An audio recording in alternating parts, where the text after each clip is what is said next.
Algo que saqué de Utech Ventures es tú inviertes en las personas y ellos son los que sacan adelante el negocio, ¿no? Gente que me dice, qué idiotez que te vayas a hacer un MBA para emprender. Lo menos valioso que yo saqué de la maestría fueron las clases. Emprender es para un perfil muy específico de alguien que está dispuesto a romper paredes para solucionar problemas, ¿no? Y eso es algo que no todos lo tienen y eso es normal. Entonces lo que tuve que hacer es cubrir mis vacíos. Eso es más cómo armas la composición de equipo para que estés en una posición de tener éxito, ¿no? Una de las cosas más importantes que tiene que tener un emprendedor es enfoque, ¿no? Y es muy fácil distraerte con cosas que se ven como objetos brillantes, ¿no? Shiny objects. Y si no estás haciendo lo core bien, no te puedes distraer en estas cosas al costado. Sacar la bulla es súper clave. Entonces lo que yo le digo a la gente es, ¿qué es lo que has logrado? ¿Qué es lo que has probado? ¿Qué experimentos has hecho? ¿Qué tipo de validación has hecho? La mayoría de founders van a fracasar y hay cosas que están totalmente fuera de su control, ¿no? Y lo que tú tienes que hacer es apostar con alguien que tiene una opción, la posibilidad de lograrla, ¿no? Andrés, gracias por venir. No, encantado. Gracias por tenerme acá, Diego. ¿Cómo te trata la vida en México? Bien, bien. Ahorita obviamente acá por Lima, así que también disfrutando estar en Lima. Muchas personas me han recomendado tenerte en el podcast. Tú has tenido muchas experiencias en este mundo de startups, de negocios digitales. Fuiste, digamos, miembro fundador, se podría decir, de Utech Ventures, que ha sacado muchos emprendimientos de acá de Perú. Estuviste también en los inicios de Startup Perú, trabajando con el gobierno también para ayudar a muchos emprendimientos que conozco a salir adelante. Has emprendido también tus propios negocios. Ahorita parece que la están rompiendo también con Cometa, que es tu nueva startup ahí con tus socios. Han levantado capital, entonces creo que hay muchísimo de qué hablar. Pero antes de entrar a todas esas experiencias de negocios, me gustaría ir al inicio. Un poco a qué hacías antes de tu vida laboral, antes de entrar a todo este mundo de startups. Porque son pocas personas las que en verdad se meten a este mundo y siempre me parece muy interesante investigar, aprender cómo es que llegaron. Buenísimo. Mira, yo llego casi que por casualidad. En realidad, mi primer trabajo de verdad y práctica de verdad cuando estaba en la universidad fue trabajando en banca de inversión. Y lo que sabía después de esa experiencia es que no quería trabajar en banca de inversión, ¿no? Entonces, curiosamente, llego a Perú, me hacen la oferta de regresar a banca de inversión y lo único que yo pensaba en mi cabeza es esto no es lo mejor para mí, no es en lo que soy bueno, quiero buscar algo alternativo. Me jalaba mucho la educación y me enteré de la UTEC, ¿no? Como proyecto. Entonces, tuve una reunión con Gonzalo Villarán, tuve una reunión con Carlos Heren y me presentaron lo que estaban haciendo en la UTEC. Algo medio ambiguo de que querían hacer emprendimiento, no estaba muy claro en ese momento. Y cuando me dijeron, nos interesa que vengas a trabajar en Lutec, ni la pensé dos veces, ¿no? Dije, esto es algo distinto, quiero probar algo distinto, me quiero arriesgar a algo que en ese momento no era tan claro que iba a ser, ni siquiera en la chamba y ni siquiera como la claridad hacia dónde iba Lutec en ese momento, ¿no? Y me animé por hacer algo distinto, ¿no? A hacer algo que yo sentía que era de más impacto, ¿no? Que es algo que a mí me mueve. A mí lo que me mueve es tener impacto en las chambas que voy. Me cuesta mucho no ver lo positivo que generas en el mundo en la chamba que haces, ¿no? Entonces eso fue algo que de frente me jaló para animarme a ir al UTEC, que fue mi primera chamba, ¿no? Tuve mucha suerte de poder ir a estudiar a Estados Unidos, que ahí curiosamente se dio un poco, un poco de que mis papás también estudiaron en Estados Unidos, entonces eso me atrajo bastante. Y lo otro fue que yo jugaba fútbol, ¿no? Entonces, ¿De qué jugabas? Jugaba de lateral derecho. Era bastante malo, pero bien esforzado, ¿no? Y tuve la suerte de ir a estudiar a Estados Unidos jugando fútbol, ¿no? ¿Eras rapidito o no? ¿Sabes qué no? Era correlón. Eso es lo que tenía. Entonces, y te lo menciono porque creo que una de las cosas que yo le digo a la gente, a mí el fútbol me cambió la vida, ¿no? Nunca fui el mejor, nunca fui el más talentoso, es más, era promedio en el colegio. Y un día decidí que quería dedicarme a jugar fútbol bien. ¿A qué edad te acuerdas? 16 años, ¿no? Y ahí le empecé a meter con todo y lo que me di cuenta, y una de las cosas que me abrió los ojos es, en verdad hay muchas cosas que tú las puedes sacar adelante simplemente por ponerle las horas y dedicarte a esforzarte en esas cosas, ¿no? Y eso me cambió el chip también de, no sé, cuando tienes objetivos claros de lo que quieres lograr, si te ordenas, si te pones las metas y tienes el enfoque necesario, lo puedes conseguir, ¿no? ¿Hasta dónde llevaste el fútbol? Llegué a jugar en un breve periodo en segunda división y de nuevo, y a veces puede no ser tan claro como el impacto que tuvo fútbol en mi carrera, pero una de las cosas que me dio es poder también trabajar con gente que viene de distintos lugares de la vida, ¿no? Ahí me tocó interactuar y entrar a un grupo. Creo que la clase de management más fuerte que puedo haber tenido es estar jugando un equipo de segunda, donde yo era el más distinto del equipo, uno de los más distintos del equipo, de dónde venía, ¿no?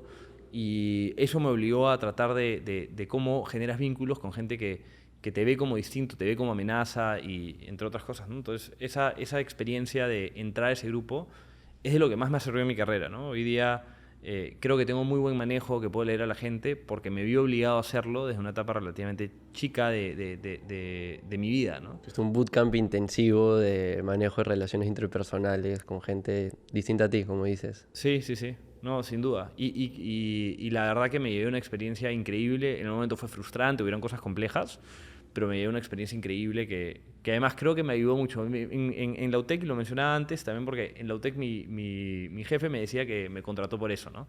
Que dijo, ¿cómo no puedo tener un futbolista que venga a trabajar con nosotros, ¿no? Entonces, Eso es algo la que verdad a mí me ayudó. parece súper importante, ¿no? También cuando he contratado personas, uno de los principales indicadores de que alguien va a ser un buen fit para un negocio en etapas tempranas, que aspira a crecer, donde va a tener que haber bastante trabajo duro, que haya tenido una experiencia en cualquier deporte, sea corriendo, jugando tenis, jugando fútbol, lo que sea, me parece un gran indicador. Sí, mira, te demuestra que es una persona competitiva, por lo menos, ¿no? Y eso creo que es muy positivo, ¿no? Entonces, lo digo yo también cuando veo contratar gente al equipo que hayan tenido algo, y no te digo solamente deportes, ¿sabes? Que tengan algo fuera de la chamba, que los motive un montón, que los empuje, y que sean muy dedicados a eso, o que lo hagan bien y que tengan algún logro. Eso te habla de gente que es competitiva naturalmente, y es bueno tener gente competitiva en la empresa, ¿no? Entonces, cuando llegas a UTEC, ¿cuántos años tienes? Tenía 22. Que para los que no saben, ¿cómo definirías UTEC Ventures? Mira, UTEC Ventures es una aceleradora de negocios. Yo odio el término aceleradora de negocios, ¿no? Porque después la gente se entrampa en esto es una incubadora, esto es una aceleradora. Al final lo que era la UTEC cuando yo estaba ahí es te dábamos $15,000 y tratábamos de hacer lo posible para ayudarte en tu negocio, ¿no? Es curioso, yo te diría ahora, mirándolo hacia atrás, pensaba que ayudábamos mucho más de lo que ayudábamos, ¿no? Y creo que ese es un comportamiento natural que tienes como VC, ¿no? Que crees que tu impacto, VC, Venture Capitalist, ¿no? Los que invierten en estas cosas, ¿no? Que crees que tu impacto es más importante que por dar consejos a nivel alto puedes cambiar el trayecto de una empresa, y puede ser verdad, pero la mayoría de veces no, ¿no? O sea, las empresas se hacen de chamba dura y ¿Qué pensaba el Andrés de esa época de lo que era necesario para sacar adelante un startup, un negocio de alto crecimiento? Mira, yo lo que pensaba en ese momento es que leyendo mucho, y leía mucho a Paul Graham, a otra gente Los de Y los de Combinator. Y Combinator, tipo, me obsesioné en copiarme lo que ellos decían, entonces yo pensaba que repetir un poco lo que ellos decían era buen advice, ¿no? Los mantras. Literal, y en algunos casos creo que lo fue, ¿no? Pero pensaba que el rol como de VC y demás, y de externos que te dan orientación, era mucho más importante de lo que en verdad es, ¿no? Hoy día, cuando veo los casos de éxito con los que yo trabajé al inicio, es, o sea, 95% obra propia, ¿no? Si no más, ¿no? Y tuve varios casos que han tenido éxito hoy día, ¿no? Entonces, Sí, o sea, estaba, antes de esta conversación me pasé por la página de UTEC Ventures. Han ayudado a más de 65 empresas a escalar, una evaluación total de inversión de más de $400 millones. Muchos emprendimientos que he tenido acá en el podcast, ¿no? Talently, Manzana Verde, Joinas, Prendea, Monkey Fit, Dilo, con los que trabajé con José Ignacio con mi agencia, Equip Industry de Tiago, un amigo mío, o sea, y entre muchos otros, ¿no? Pero han ayudado en verdad bastante, y tú estuviste ahí al inicio. yo estuve al inicio, ¿no? Estuve en el 2014 a 2017, ¿no? Fueron 3 años que creo que en ese momento invertimos en 17 empresas, un número por ahí, ¿no? Pero sí, no sé, ahí mencionaste Joinas, ayer estuve con Domingo, y la verdad que Acaban de vender. acaban de vender la empresa, ¿no? Y al final lo que yo me llevo es, te diría que yo aprendí mucho más O sea, sin duda aprendí mucho más de ellos que ellos de algún tipo de ayuda que yo les traté de dar o que UTEC Ventures le trató de dar, ¿no? Ellos en verdad, y es súper cool cuando te pones a pensar, el mundo de startup no existía en esas épocas en Perú, era muy chico, ¿no? Y ellos fueron los pioneros, ¿no? Claro, 2014 empezaste ahí. 2014, sí. 2014 hicimos las primeras inversiones y después en 2015 tuvimos una promoción que fue espectacular.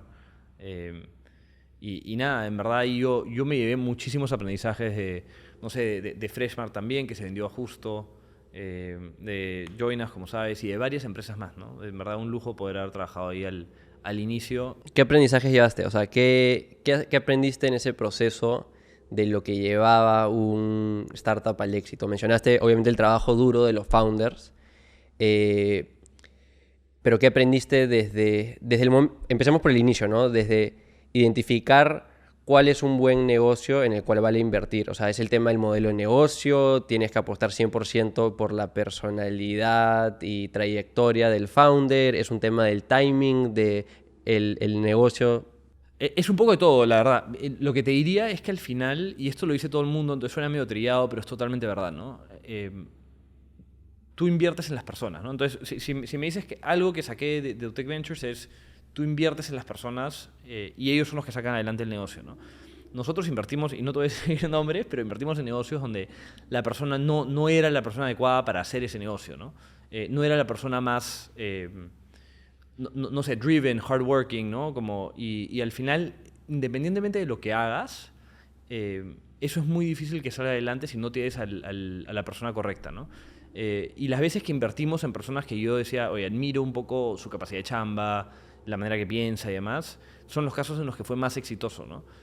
Obviamente hay factores como suerte, entre otras cosas, que lo hacen muy difícil, ¿no? Pero inclusive, no sé, después de haber visto todos estos emprendedores, creo que hay algunos que han creado su propia suerte, ¿no? El caso de Joinas, por ejemplo, que les tocó todo lo peor que te puede pasar en el camino de emprender y hoy día son posiblemente el éxito más importante de una startup, creo que de una startup peruana, ¿no? Es difícil argumentar contra eso hoy día, ¿no? Se habla mucho en este mundo de startups del product market fit, ¿no? De cómo tu producto, la solución que has creado está adecuada a una necesidad en el mercado, pero no se habla suficiente del product market founder fit, de cómo los fundadores son las personas correctas para llevar a cabo adelante este negocio, ¿no? Sea porque están apasionados sobre el problema, sea porque tienen experiencia en la industria y son las personas correctas para innovar dentro de esa industria.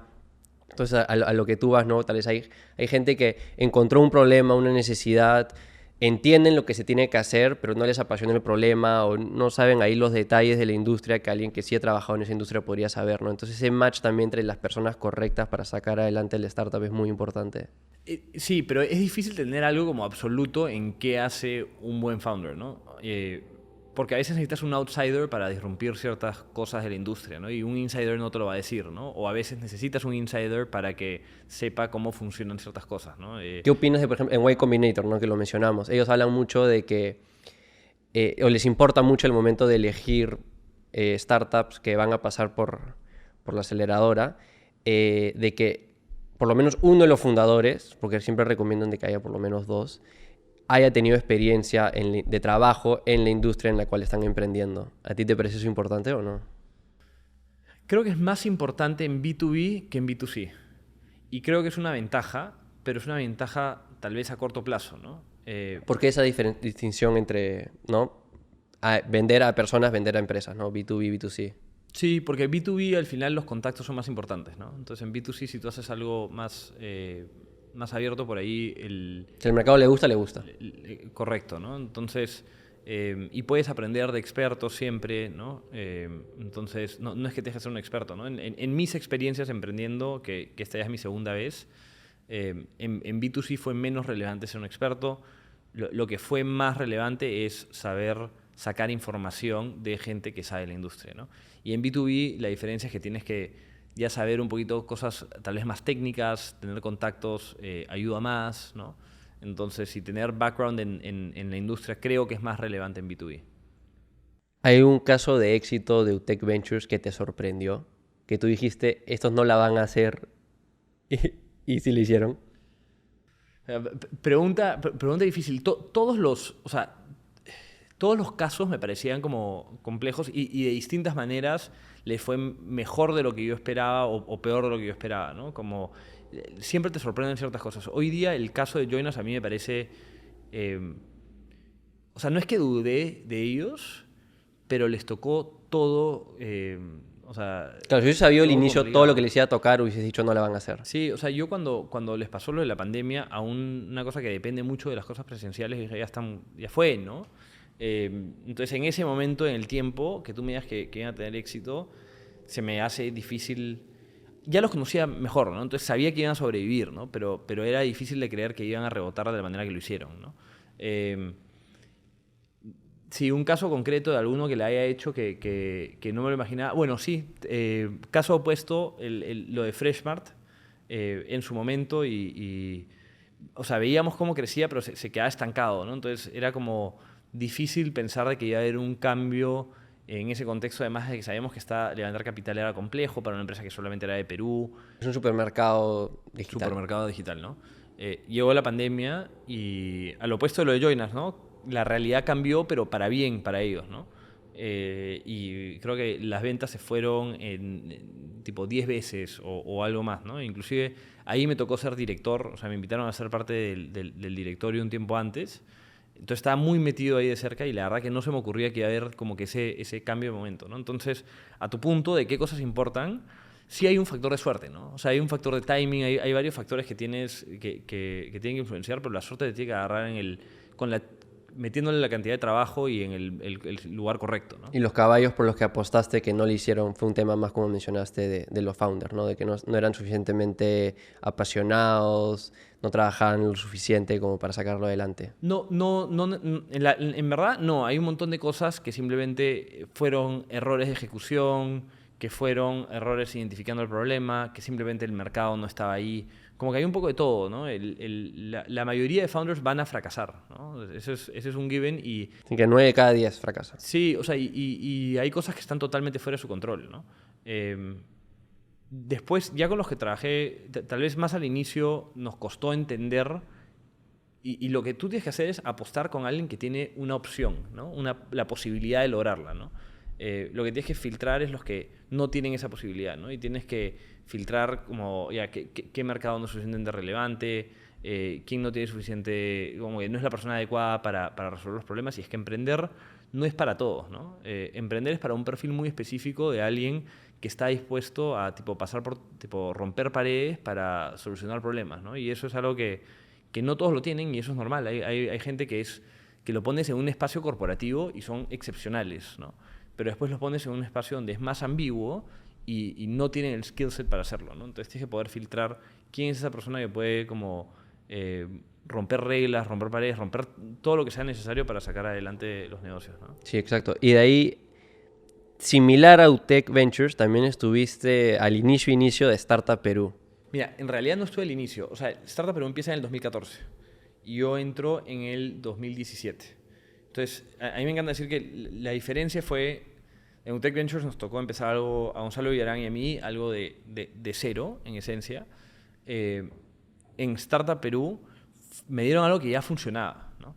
Que tenías cosas y tuercas que tenías que ajustar y cosas por optimizar, pero ya funcionaba, ¿no? Para los que no saben, Startup Perú es con el gobierno. Sí, es un programa del gobierno que tiene varias aristas, ¿no? Tenía la parte de financiar emprendedores, la parte de financiar incubadoras. También salió lo de financiar un fondo de capital emprendedor o venture capital, ¿no? que terminó siendo Salcantay. Y algunas otras iniciativas.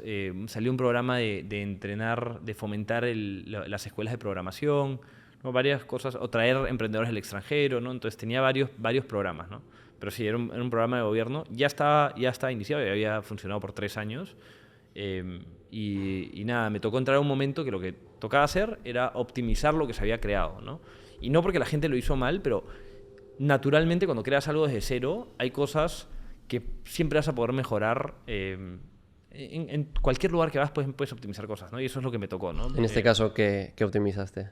Mira, lo primero es, entramos y vimos el proceso de selección, y el proceso de selección, o sea, era como un buen inicio lo que se había hecho, pero no había data que soporte la toma de decisiones, no se había hecho ese análisis, y no, era porque el programa recién había empezado. No Era tenía 3 extremadamente años. subjetivo. Sí, era relativamente... La etapa final era un pitch donde un jurado elegía, ¿no? Y al final era un pitch de 10 minutos, con poca capacidad de hacer preguntas, no era una conversación, y eso funciona para Shark Tank porque es un show, ¿no? Pero en la realidad, para tomar una decisión de inversión, no es ese pitch que das, ¿no? Son conversaciones que tienes con personas que las convences del potencial de lo que estás haciendo, de ti como persona y demás, ¿no? Entonces, lo primero que vimos fue, a través de data, como qué se estaba filtrando, y esencialmente era... la elección, lo que vimos era que era relativamente random, o sea, era aleatorio a quién le dan el premio y quién no, en la etapa final, que era este pitch, ¿no? Y lo que hicimos un poco fue cambiar la manera que se evaluaba. Al final terminó siendo 3 conversaciones, no sé si sigue siendo así, ¿no? Pero eran 3 conversaciones con gente del mundo startup, o inversionistas o emprendedores, ¿no? Que determinaban si es que el emprendedor o la persona que estaba pitchando tenía la capacidad de hacerlo, si estaba comprometido, si tenía algo de tracción, entre otras cosas, ¿no? Entonces, 3 conversaciones separadas era mucho más valioso que un pitch parado ante un jurado y panelistas, ¿no? De esa experiencia, si ahorita un chico o una chica te quiere pitchar su startup, ¿no? Su emprendimiento, el futuro, la gran oportunidad, ¿qué esperarías de ellos? O sea, como, digamos, nivel mínimo, la data, la información, cómo describir la oportunidad, el conocimiento del mercado. Obviamente va a variar un poquito de industria a industria, de oportunidad a oportunidad, pero ¿cuáles son estos como que básicos que no pueden faltar? Buena pregunta. Mira, hay básicos que no pueden... Yo siempre le digo a la gente, como cuando hablo sobre lo que están haciendo, lo que están pensando hacer, una de las cosas muy interesantes es demostrar que has tenido algún avance, ¿no? Que has podido lograr algo. Que has Eso le llaman tracción. Sí, alguna forma de tracción de alguna manera, ¿no? Especialmente a la gente que está en Perú, que no tiene experiencia previa emprendiendo, ¿no? Porque lo complejo es, por ejemplo, hay gente que me dice, necesito levantar X cantidad de capital, pero no tienen una experiencia que demuestra que son capaces de lograr algo, tipo crear una empresa enorme y demás, ¿no? Entonces se vuelve complejo levantar capital, ¿no? Y por sesgos que hay en la industria de VC también, ¿no? Que son sesgos que tal vez no son ideales, pero son la realidad, ¿no? Entonces lo que yo le digo a la gente es, ya, ¿qué es lo que has logrado? ¿Qué es lo que has probado? Como ¿qué experimentos has hecho? ¿No? ¿Qué tipo de validación has hecho? ¿No? Y me interesa conocer qué es lo que han podido armar, ¿no? Y después me interesa saber quiénes son, ¿no? Tiene que ser gente interesante, que es capaz de lograr, que ha logrado cosas en su carrera que son valiosas, ¿no? Entonces me interesa saber un poco de la trayectoria de la persona, ¿no? Entonces al final, eso, te diría que eso es un poco lo que hacía. Hoy día, en verdad, no estoy muy del lado de ayudar a emprendedores, como mi chamba me tiene totalmente enfocado en ejecutar, ¿no? Pero en UTEC Ventures, esencialmente, le decía eso a la gente cuando estaba en Startup Perú, y en todo momento decía como, ¿qué has logrado con el tiempo que vienes pensando en esto, ¿no? ¿Qué tan importante te parece de que sepan qué es lo que van a hacer con el dinero de la inversión? Porque tú también has levantado bastante capital, ¿no? Entonces, no sé si a ti también te han hecho esa pregunta o lo has metido dentro de la ecuación. Mira, teníamos una idea general, ¿no? Tener tanta claridad en qué va a ir cada dólar no creo que sea relevante, ¿no? En una etapa inicial, ¿no? En una etapa inicial, lo que tú quieres hacer es tener esa cantidad de dinero para llegar a Product Market Fit, ¿no? Que mencionabas, ¿no? Cómo vas a llegar a descubrir y cómo vas a validar la mayor cantidad de hipótesis con ese dinero, ¿no? Entonces, decir exactamente en qué vas a gastar no es tan útil. Es bueno tener una idea, pero decir en qué vas a gastar exactamente cada parte del dinero en una etapa inicial me parece como demasiado planeamiento para algo que es súper ambiguo y poco predecible, ¿no? El ejercicio puede ser bueno, pero en la práctica no, es muy difícil que cumplas con ese ejercicio, ¿no? ¿Te costó irte de Startup Perú de UTEC? Me costó mucho irme de Lutec. Yo sentía que Lutec era como mi bebé, y, o sea, lo había empezado de cero. Empezamos en el campus de Santa Anita, que es una zona súper alejada, relativamente alejada de como El centro. del centro, de donde está la parte empresarial, ¿no? Entonces, llevarlo a Santa Anita, que después teníamos una oficina espectacular en Barranco, después de haber invertido en tantos emprendedores, después de todo lo que habíamos logrado en ese momento, me costó mucho. pero el reto al que me trajeron en Startup Perú me parecía tipo increíble, ¿no? O sea, era llevar un poco los aprendizajes que saqué de UTEC Ventures a tratar de escalarlos en Startup Perú, ¿no? Entonces me parecía que era una chamba que sentía que la podía hacer bien, que me interesaba el nivel de impacto y que era un reto enorme para mi carrera, ¿no? Y a una edad relativamente, yo tenía 24, 25 años, ¿no? Entonces, para mí fue un reto enorme y aprendí muchísimo, la verdad. Y ahí empezaste tu primer negocio oficial, ya, digamos, tuyo, que fue Codeable, ¿no? Sí. Mira, lo que pasó en Codeable fue, yo traté de empujar una política para fomentar escuelas de programación en Perú, ¿ya? Yo dije, habían dos cosas. Nosotros empezamos a utilizar bastante data y a hacer encuestas con los emprendedores y les preguntábamos como qué es lo que más necesitas, ¿no? Todos siempre dicen financiamiento como número 1, pero número 2, bien pegado, era acceso a talento, ¿no? Entonces, cuando yo vi eso, dije, ya, el gap más grande, siempre van a decir financiamiento, entonces como que eso, y eso lo estamos tratando de solucionar a través de Startup Perú, a través de otras iniciativas y demás, pero el gap más grande que vamos a tener que solucionar es acceso a talento, generar más talento en Perú, ¿no? Entonces, mi pensada fue, ya, tenemos que, en ese momento, en mi rol, estoy en el gobierno, quiero tratar de fomentar escuelas de programación porque todo el mundo dice que no tiene desarrolladores de software, ¿no? Entonces traté de fomentar eso desde el gobierno. Armé una política que me parecía a mí súper interesante, inclusive en su momento, en el BID, en el Banco Interamericano de Desarrollo, me llamaron para que trate de hacerlo para toda Latinoamérica, ¿no? Pero en Perú no lo podía sacar y me da rabia. Como que me da rabia de que por temas, te diría que más como políticos, de que no tenía el apoyo interno, entre otras cosas, no podía sacar adelante esta política que todo el mundo me decía que era súper potente, súper interesante, novedosa y demás, ¿no? Pero ¿cuál era ahí el motivo por el cual o sea, no tenían la visión de que tener desarrolladores es algo importante para que nazcan varios emprendimientos, varios negocios, para que se desarrolle la industria tecnológica en el país? O sea, ¿no entendían la necesidad de ese talento? Correcto, no había alineamiento en eso, no había alineamiento en la forma de hacerlo. Y querían, como que al final se hizo de una manera un poco distinta, ¿ya? Pero no solucionaban los problemas que yo creía lo más importantes para solucionar en ese momento, ¿no? Y en el momento que yo lo estaba tratando de fomentar, simplemente como que no logré tener el backing de la gente que estaba arriba, ¿no? Y al final eso es un poco frustrante y es parte del gobierno, ¿no? Si no tienes y era parte de mi chamba, ¿no? Mi chamba era conseguir apoyo para que salgan las políticas que yo creía que eran importantes, ¿no? Pero no lo conseguí, ¿no? La mierda lo hago yo. Literal, ¿no? Dije, tipo, no soporto esto. Es más, fue un poco más al extremo de que dije, ya, esto lo voy a hacer yo. Y yo tenía o sea, traté de encontrar las formas para que se den el tiempo, pero dije, esto lo tengo que sacar yo adelante, ¿no? Y nada. Y en esencia era un bootcamp, ¿no? Donde la típica, digo típica porque ya este modelo ha sido replicado en varios lugares, Sí. Te enseñamos código, te enseñamos a desarrollar y recién pagas cuando te conseguimos un trabajo. Correcto, ¿no? Mi inspiración para eso, parte fue que yo soy bastante tuitero, no es que tuiteo mucho, pero leo mucho Twitter, ¿no? Y estoy un montón, Yo también estoy metido todo el día. Demasiado, ¿ya? Y la gente que conoce como que ya sabe que es un problema. Pero en ese momento empezó a aparecer un tipo que se llamaba Austin Allred, que empezó Lambda School, ¿no? Entonces, y además era súper tuitero y escribía todas las cosas que iba haciendo. Yo vi lo que estaba creando y dije, esto hace inclusive más sentido para Latinoamérica porque hay menos acceso a financiamiento para educación, ¿no? En Estados Unidos tú consigues que te den un préstamo para ir a la universidad relativamente... 2 segundos. Sí, relativamente sencillo, ¿no? Y eso es otro problema, ¿no? Porque te amarran a toda la vida, aparte. Sí, hay miles de problemas de temas de sobreendeudamiento en Estados Unidos para estudiar en la universidad, ¿no? Pero en Perú eso es... no existe como tal, no hay tanto de eso, ¿no? Sí hay algunas cosas, pero no tanto. Y no todos tienen acceso a poder financiarse para estudiar, ¿no?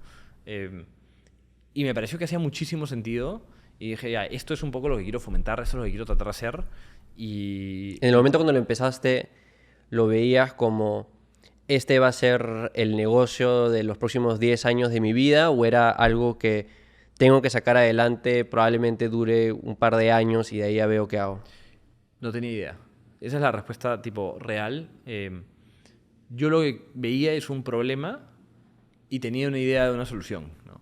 Entonces, ¿Consideraste otras ideas de negocio en lugar de Codeable? Porque venías de este mundo de nuevo, de estar viendo, hablando con un montón de fundadores de distintos tipos de negocios. Seguro las ideas estaban ahí nutriéndose día a día. Sí, siempre, pero nada me obsesionó, ¿no? Entonces, esto fue la primera cosa que me obsesionó. Y fue porque también le dediqué un montón de tiempo a explorar el espacio, ¿no? A entender como más de Coding Bootcamps. Para tratar de sacar la política yo hablé con un montón, ¿no? Entonces, al final, creo que lo hice porque decía, esto no puede ser que no exista en ese momento en el Perú, ¿no?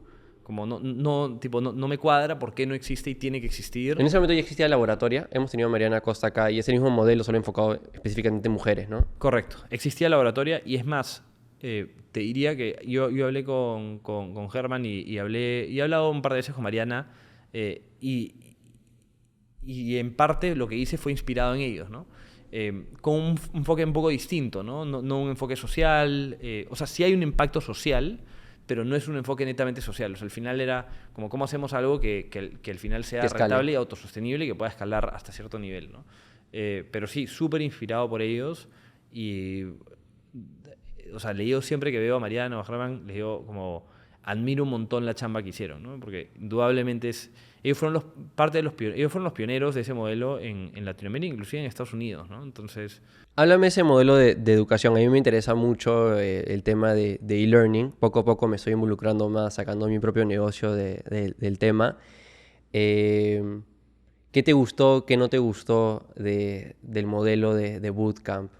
No, porque es distinto. Hay muchos modelos de e-learning, ¿no? Tienes el modelo, lo que llaman las MOOCs, las Massive Online Courses, que es básicamente como Platzi, Udemy, donde tienes casi que un marketplace de muchos cursos y mucha gente puede crear sus cursos.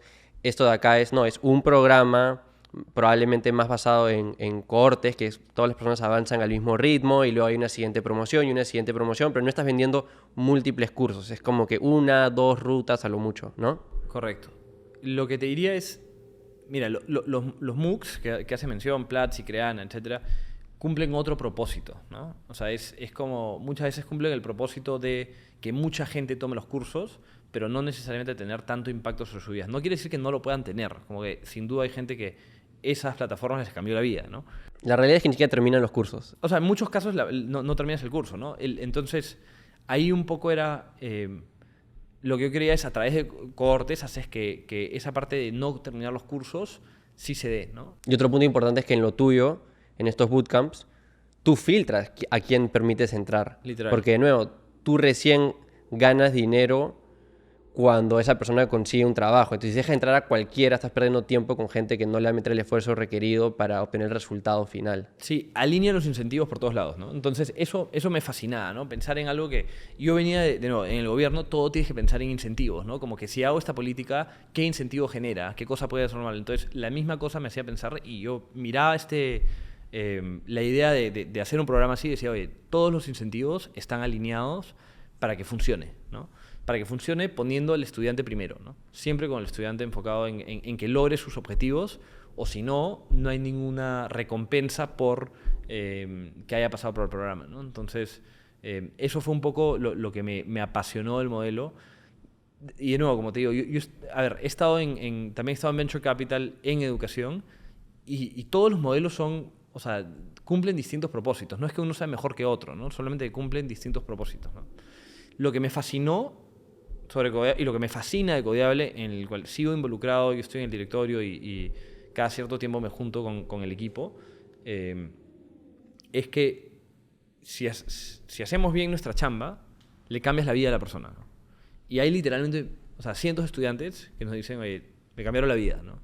Y que de vez en cuando me mandan un mensaje contándome en qué están, ¿no? Y cómo cambió su vida, y eso es increíble, ¿no? Eso es la verdad que invaluable para mí. ¿Qué es lo que no te gustó del modelo? Mira, no te diría que no me gustó, pero es un modelo que al final necesitas capital para hacerlo, ¿no? O sea, necesitas, para que los alumnos pasen, como te pagan de manera diferida. Tu flujo de caja es un asco. Tu flujo de caja es una pesadilla, ¿no? Y eso lo que nos hizo es hacerlo, lo hicimos bootstrapped, o sea, sin levantar mucho capital. Entonces lo que hizo es que vayamos a un paso relativamente más lento, ¿no? Y hoy día la empresa está en una posición bastante buena porque ya tenemos varias promociones que se han grabado, entonces ya hay una base que nos está pagando, ¿no? Entonces, eso hoy día funciona, pero nos obligó a ir bastante lento, dado que no levantamos capital, ¿no? ¿Ustedes cómo monetizaban? ¿Era X% de lo que ganaba alguien en el primer año desde que consigue trabajo, el primer mes? Por 3 años. Por un porcentaje por los 3 años. Correcto. Claro. Entonces, claro, también súper incentivados a conseguirles un buen trabajo donde se van a querer quedar, alinearlos con empresas que los quieren. Sí, literal. Entonces, o sea, al final, cuando yo veo Codeable, tiene 3 patas, ¿no? Tiene la parte de selección, tú tienes que elegir bien, porque si no eliges a la persona correcta, no va a poder tener los resultados que quieres, ¿no? Si está muy temprano en su aprendizaje de programación, tal vez todo el entrenamiento que le des no va a lograr el outcome o no es una persona que en verdad le gusta la programación, ¿no? Entonces al final tampoco va a lograr el outcome porque se va a salir o cosas así, ¿no? Entonces tienes el primer pilar de Codeable es seleccionar bien. El segundo es educarlos, ¿no? Darles una educación que los lleve de cero, de poco, a poder tener una primera chamba, ¿no? Y el objetivo es conseguir la primera chamba, ¿no? Y el último pilar es conseguir esas chambas, ¿no? Entonces, en Codeable son súper claros esos 3 pilares de negocio, ¿no?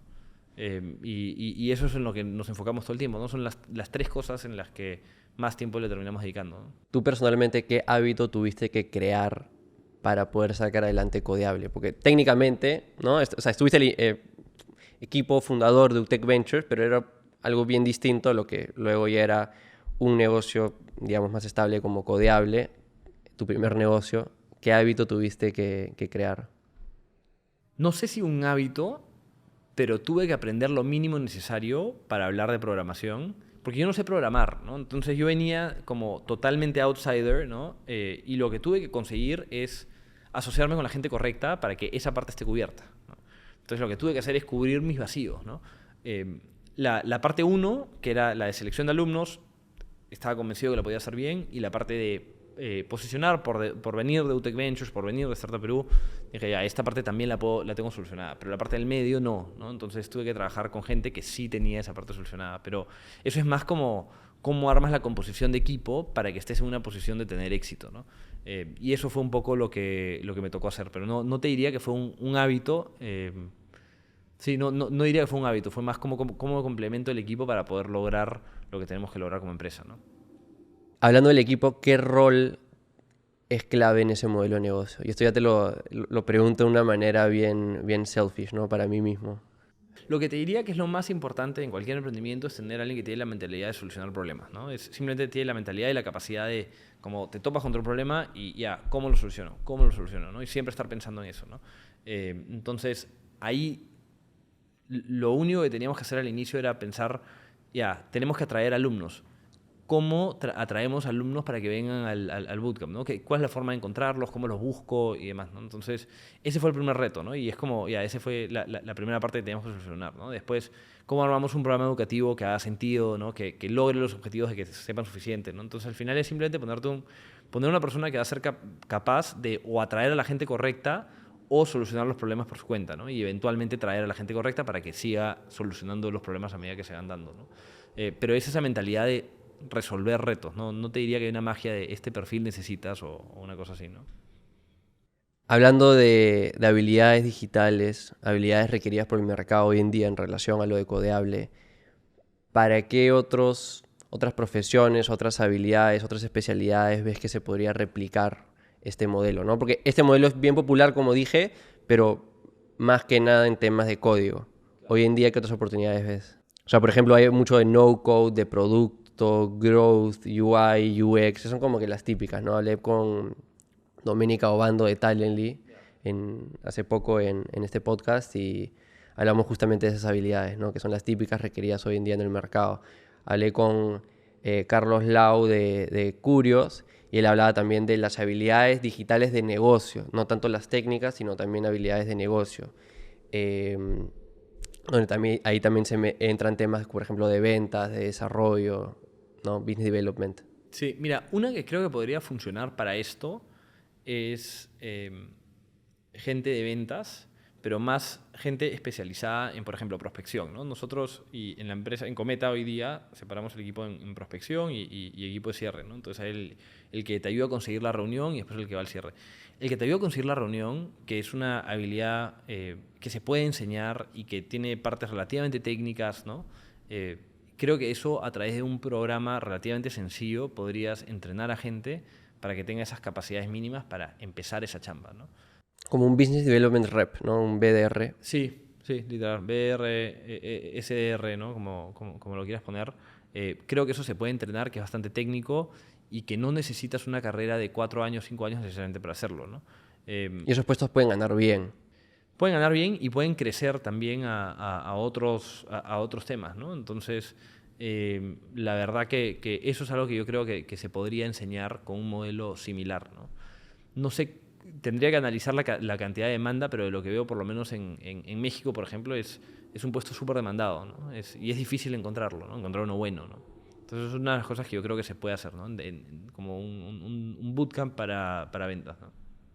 Hablando de educación, ¿qué crees que tiene que cambiar? O sea, tú has trabajado desde UTEC Ventures, seguro has visto varios modelos de EdTech, has trabajado con el gobierno, con Startup Perú, de seguro ahí has visto un poco también las deficiencias de lo que podría ser la educación pública. Claro. No de manera directa trabajando en educación pública, pero ya de lo que significa trabajar con el gobierno y la burocracia que eso puede generar. Tú has tenido una muy buena educación, desde seguro escolar, obviamente también en la maestría, ahora si quieres hablamos de eso también.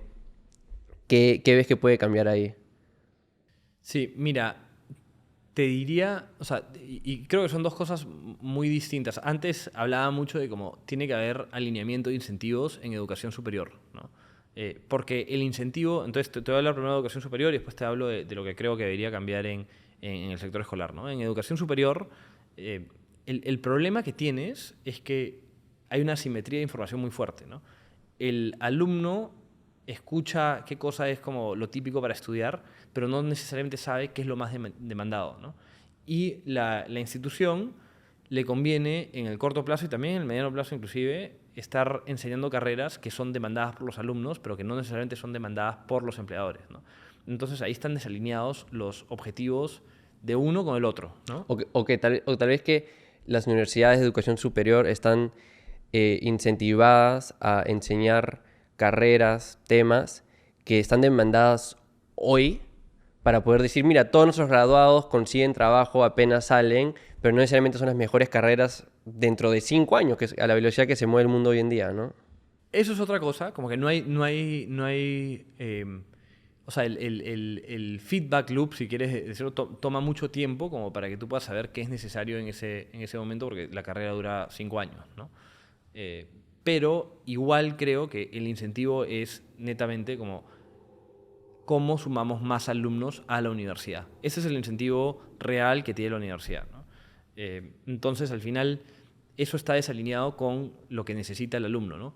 Y con lo que sabe el alumno de lo que debería estar estudiando, ¿no? Porque no necesariamente saben cuáles son las carreras más demandadas, ¿no? Entonces, esa parte es donde creo que no están alineados los incentivos y creo que eso es un problema, ¿no? Entonces, cada vez creo que debería haber alguna forma de poder alinear más los incentivos en una forma de como corto plazo. En largo plazo, en teoría, deberían adaptarse, ¿no? En teoría, la gente va a dejar de tomar carreras que no son demandadas por el mercado, pero el feedback loop, como decíamos, es demasiado largo, ¿no? Entonces, creo que hay algo ahí que se tiene que hacer para alinear más los incentivos, para que la gente estudie las carreras correctas y para que las universidades o las instituciones, independientemente de si son universidades o no, se enfoquen en que sus alumnos tengan los mejores resultados, ¿no? No en tener más alumnos necesariamente. Claro, creo que también lo que estamos viendo es cómo ahora la gente quiere aprender más de gente que hace la cosa, ¿no? Hay esta frase de, creo que es Naval Ravikant, que dice, la tecnología democratiza la información, pero consolida la producción, refiriéndose a de que ahora la información, o sea, la podemos acceder desde cualquier lugar, ¿no? Sea YouTube, sea un blog, sea ChatGPT, etcétera. Entonces cualquiera puede extraer la información, pero ahora también lo que genera es que cualquiera puede enseñar también. Y lo que sucede es que ahora la gente que es la mejor en un determinado tema puede enseñar a todos, ¿no? Ahora, el mejor profesor de matemática puede enseñar a toda Latinoamérica, ¿no? De manera digital. Entonces, ahí también, o sea, se genera oportunidades de una mejor educación, ¿no? Y lo vemos con estas MOOCs, con Creana, etcétera, etcétera. Traes a los mejores para que enseñen y enseñan a muchísimas personas. Y también crea obviamente un riesgo para las instituciones educativas de que han perdido este poder o lo que sea, porque ahora cualquiera prende un micrófono, una cámara y enseña a toda la población. Y qué tan relevante es el profesor de esa universidad que no tiene tanto brand, en verdad no ha hecho tanto como esta otra persona, etcétera, ¿no? Entonces hay muchos cambios que están sucediendo. Hay otra gráfica que vi que compartió Mark Andreessen, que distintos productos, distintas categorías, cómo en el tiempo habían cambiado sus precios, ¿no? Tienes, por ejemplo, productos como televisores, ¿no? O, estos electrodomésticos, que con el tiempo los precios son desplomados, están bajísimos, ¿no? En el pasado un televisor, un plasma te costaba un montón de dinero, hoy en día cada vez son más baratos. Y las dos cosas que habían subido en el tiempo eran salud, ¿no? Healthcare, y educación. Y educación a manera, digamos, a la tradicional, ¿no? Las universidades. Entonces son justamente estos sectores que hay mucho potencial de irrupción. Totalmente alineado de que hay un montón de oportunidades de disrupción en educación superior. Creo que va a tomar mucho más tiempo de lo que la gente piensa. No se habla mucho de eso, pero al final creo que los números de la gente que va a la universidad siguen incrementando en Latinoamérica. Como que es el tener un título sigue siendo valorado. Puede que no ser por las empresas, o todavía sí, creo que la mayoría todavía valora eso un poco. Y va a tomar tiempo de que cambie eso, ¿no? Y a eso iba con mi punto del feedback loop, que es tardado, ¿no? Y creo que va a tomar más tiempo de lo que creemos, pero lo que espero es que eventualmente ir a la universidad sea como algo no necesario, ¿no? Que es una opción, como el hacer una maestría es una opción para tener una carrera tal vez que va más rápido, pero tampoco es necesario, ¿no? No tiene que pasar, ¿no? Hay otras formas de llegar a lo mismo, ¿no? Creo que también hay un piso, digamos, bien alto de qué título, qué institución todavía es validada por el mercado, ¿no? Por ejemplo, en Estados Unidos, ¿no? Hay muchísimas universidades, pero que en verdad importan, de que en verdad como que tienen jale, tienen un brand, son bien pocas. Tú has estado en Stanford, ¿no? Y obviamente Stanford te abre un montón de puertas, pero la número 70, no tanto. Entonces, eso es un punto importante. Y lo que yo veo como un trend en educación es que no es tanto sobre la educación. Yo creo que la información que probablemente te dan en Stanford es 95% la misma que te dan en ese número 70. La diferencia es la comunidad, el network, la gente con la que te rodeas, que se vuelven amigos, futuros socios, conexiones, etcétera, y ese es el valor, ¿no? Creo que lo difícil es entrar a Stanford o entrar a una buena universidad o las mejores universidades de el Perú, Chile, México, lo que sea. Una vez de que entras ya no es muy distinto al resto. Sí, o sea, ahí creo que cumple dos propósitos, ¿no? Uno es que te da un sello de calidad, ¿no? Pero para que te dé el sello de calidad a tu punto, tiene que ser una universidad de cierto nivel de prestigio, ¿no? No sé si será el número 70, pero seguramente hay un número donde esencialmente todos los que pueden pagar entran, ¿no? Y se basa más que nada en a qué porcentaje de gente rechazan. Correcto, como que ese es uno de los indicadores clave para determinar qué tan... Es lo que promocionan. Rechazamos al 98% de aplicantes. Sí, 5% acceptance rate o una cosa así, ¿no? De ratio de aceptados, ¿no? Entonces, al final, creo que ese sello va a seguir siendo importante y va a ser más, o sea, inclusive creo que se va a volver hasta más difícil entrar a las mejores del mundo, ¿no?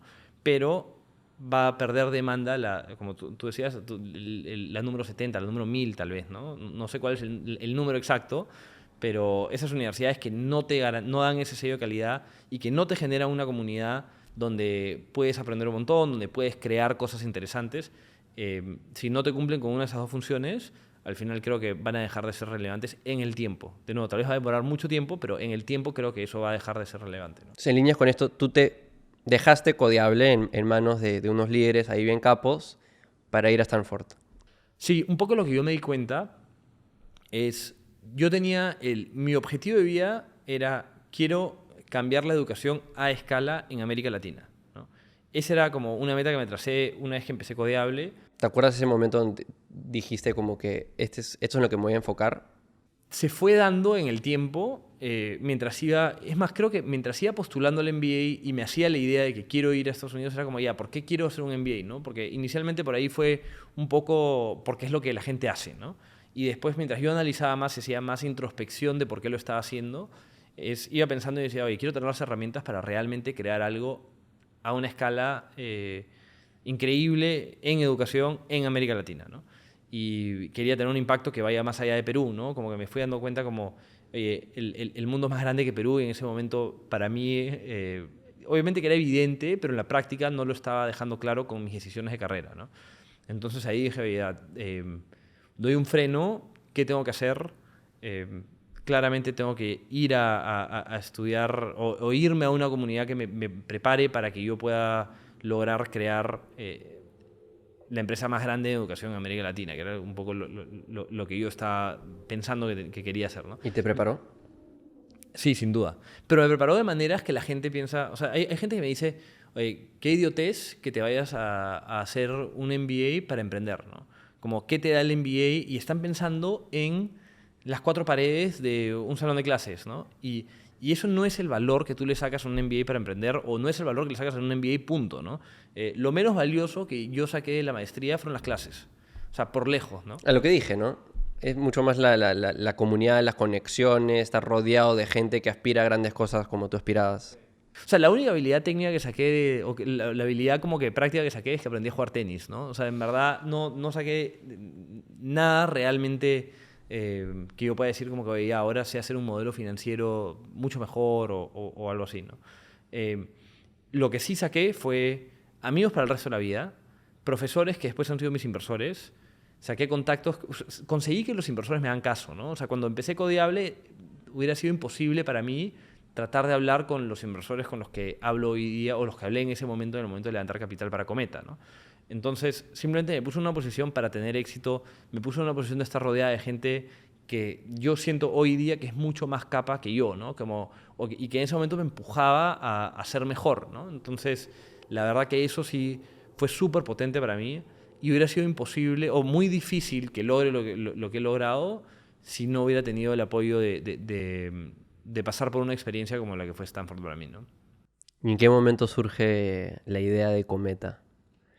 Mira, yo entro al MBA diciendo voy a emprender y una de las cosas que creo que hago relativamente bien es que me pongo objetivos y después voy pensando cómo llego a ese objetivo, ¿no? Entonces, no es que, oye, a una fumada de que quiero ser la compañía más grande de Latinoamérica en educación y voy caminando por el mundo a ver si se me chispotea algo y lo creo, ¿no? Yo armé un plan relativamente estructurado para mí mismo. Yo lo que dije es, quiero trabajar en un VC de educación, aprender qué es lo que hay en el resto del mundo y definir cuál es mi tesis de lo que hace falta en Latinoamérica, ¿no? Y ese literalmente fue mi proceso. Mi primer año estaba en transición de Codeable, poniendo el CEO, todo el rollo, y trabajando y manteniéndome cerca, ¿no? Entonces los primeros 6 meses fueron eso. Los segundos 6 meses empecé a trabajar con un VC, uno que se llama Rich Capital, que es donde está Enzo. El partner con el que yo trabajé directamente fue Esteban, ¿no? Esteban Sosny, que para mí ha sido un mentor en este proceso, en esta segunda parte de mi carrera, ¿no?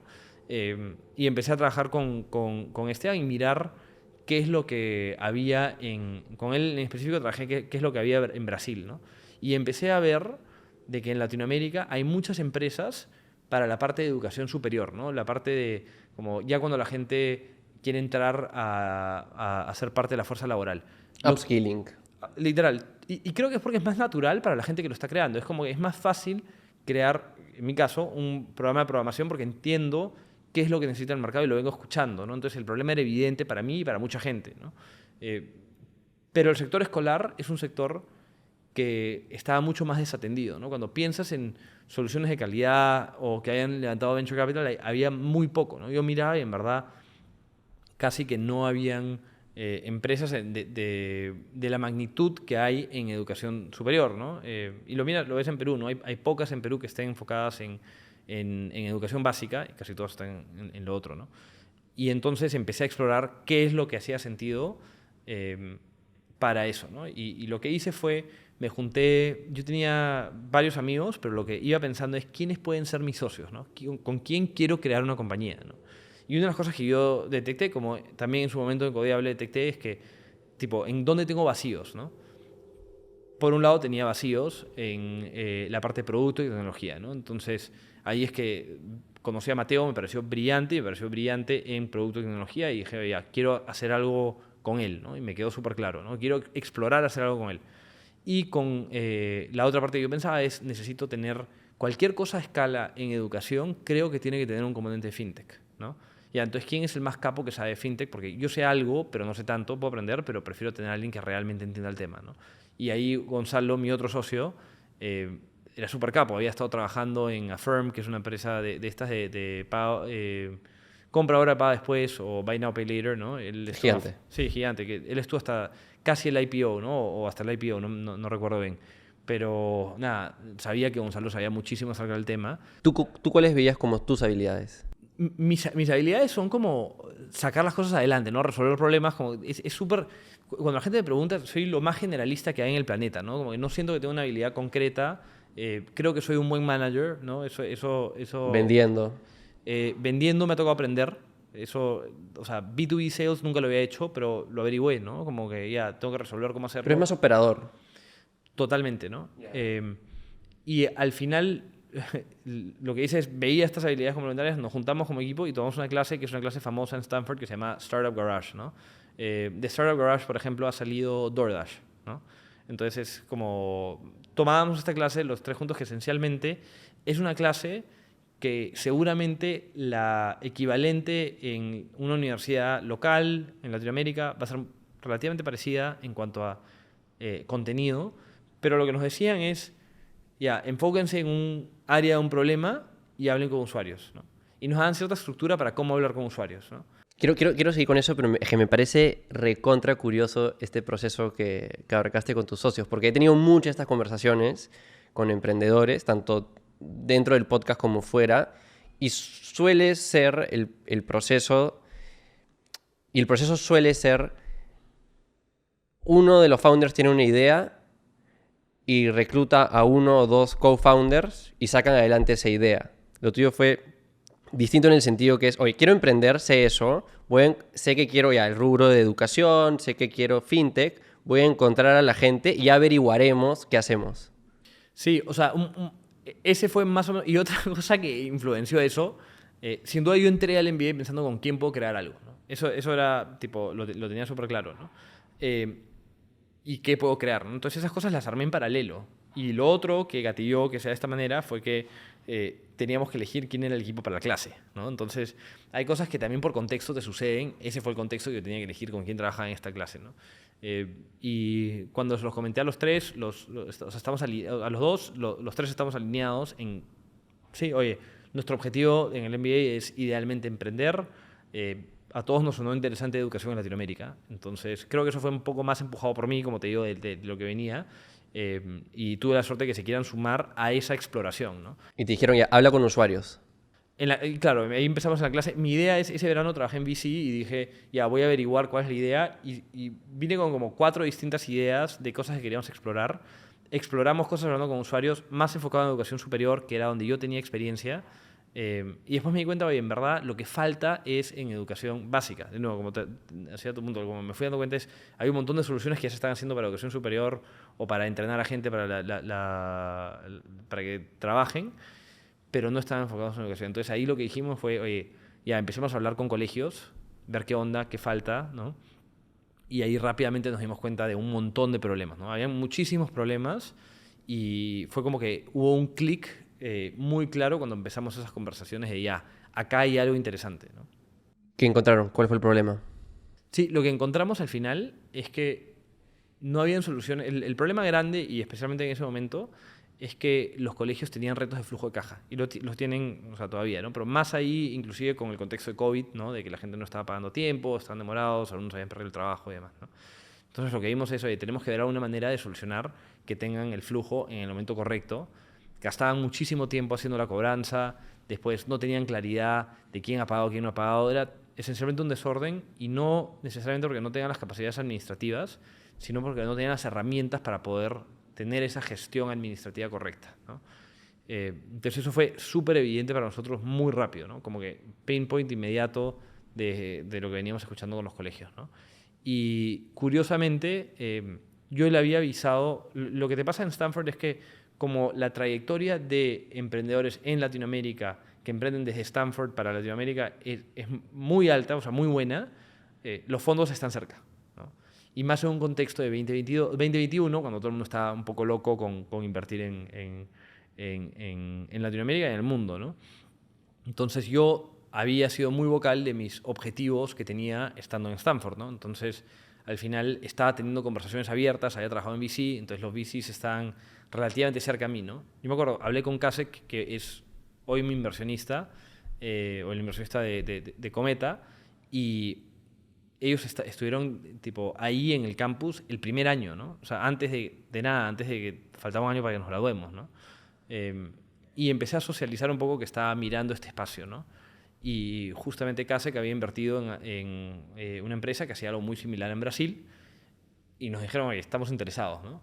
Y ahí un poco empieza el proceso de conocernos con Kasek, que fue realmente rápido, conocernos a la mayor profundidad, que fue realmente rápido, ¿no? Empezamos a tener primeras conversaciones en noviembre, pero primeras conversaciones como de conocernos, ¿no? De qué estábamos pensando, y en enero ya teníamos un term sheet de Kasek, ¿no? No tenían tracción, era una idea nomás. Sí, ahí es interesante y es increíble cómo piensa Kasek específicamente, ¿no? Nunca vieron un deck, o sea, no vieron una presentación hasta después de que nos dieron el dinero, ¿no? Realmente invierten en gente, ¿no? Son capaces de apostar en alguien que ve que tiene la motivación, que tiene el skill set correcto y demás, y que es un buen equipo, ¿no? Y apostaron en nosotros sin tener, o sea, sabiendo qué habíamos hecho antes, como para predecir cuáles eran las chances de que nos vaya bien, ¿no? Y apostaron con nosotros cuando no había nada. Entonces levantaron capital. ¿En qué se fue ese capital? O sea, El crear la primera versión. Sí, o sea, todavía no se ha ido ese capital, ojo, ¿eh? Seguimos teniendo gran parte del dinero y en lo que se ha ido es a crear el producto que tenemos hoy día, ¿no? O sea, el MVP, la primera versión del producto, ¿no? El producto mínimo viable, como lo llaman. ¿Qué era? Es un software, para empezar, ¿no? Sí. Fue súper básico. Fue un sitio donde los papás podían pagar la colegiatura, ¿no? Podían pagar cada mes, ¿no? Desde el celular. Pero la venta se la tenías que hacer al colegio. Al colegio, es correcto. Entonces, pero la idea era que les demos un sitio donde tengan un dashboard, donde puedan gestionar todo, ¿no? Y puedan cobrar todas las distintas cosas que tengan dentro de la escuela. Pero partimos con algo súper básico, ¿no? Y hemos ido construyendo el producto mucho más sofisticado y hoy día tenemos un producto completo, ¿no? Pero partimos con algo relativamente básico. Nuestros primeros colegios fueron colegios un poco más chicos, ¿no? Y hoy día ya podemos atender a colegios bastante más grandes, ¿no? ¿Cómo consiguieron esos primeros colegios? Mira, ese fue, te diría yo, el reto más grande que he tenido hasta ahora, sin ser de México, porque el producto lo lanzamos en México. Por ser el mercado más grande, dijeron. Ya, ser el mercado más grande y demás, ¿no?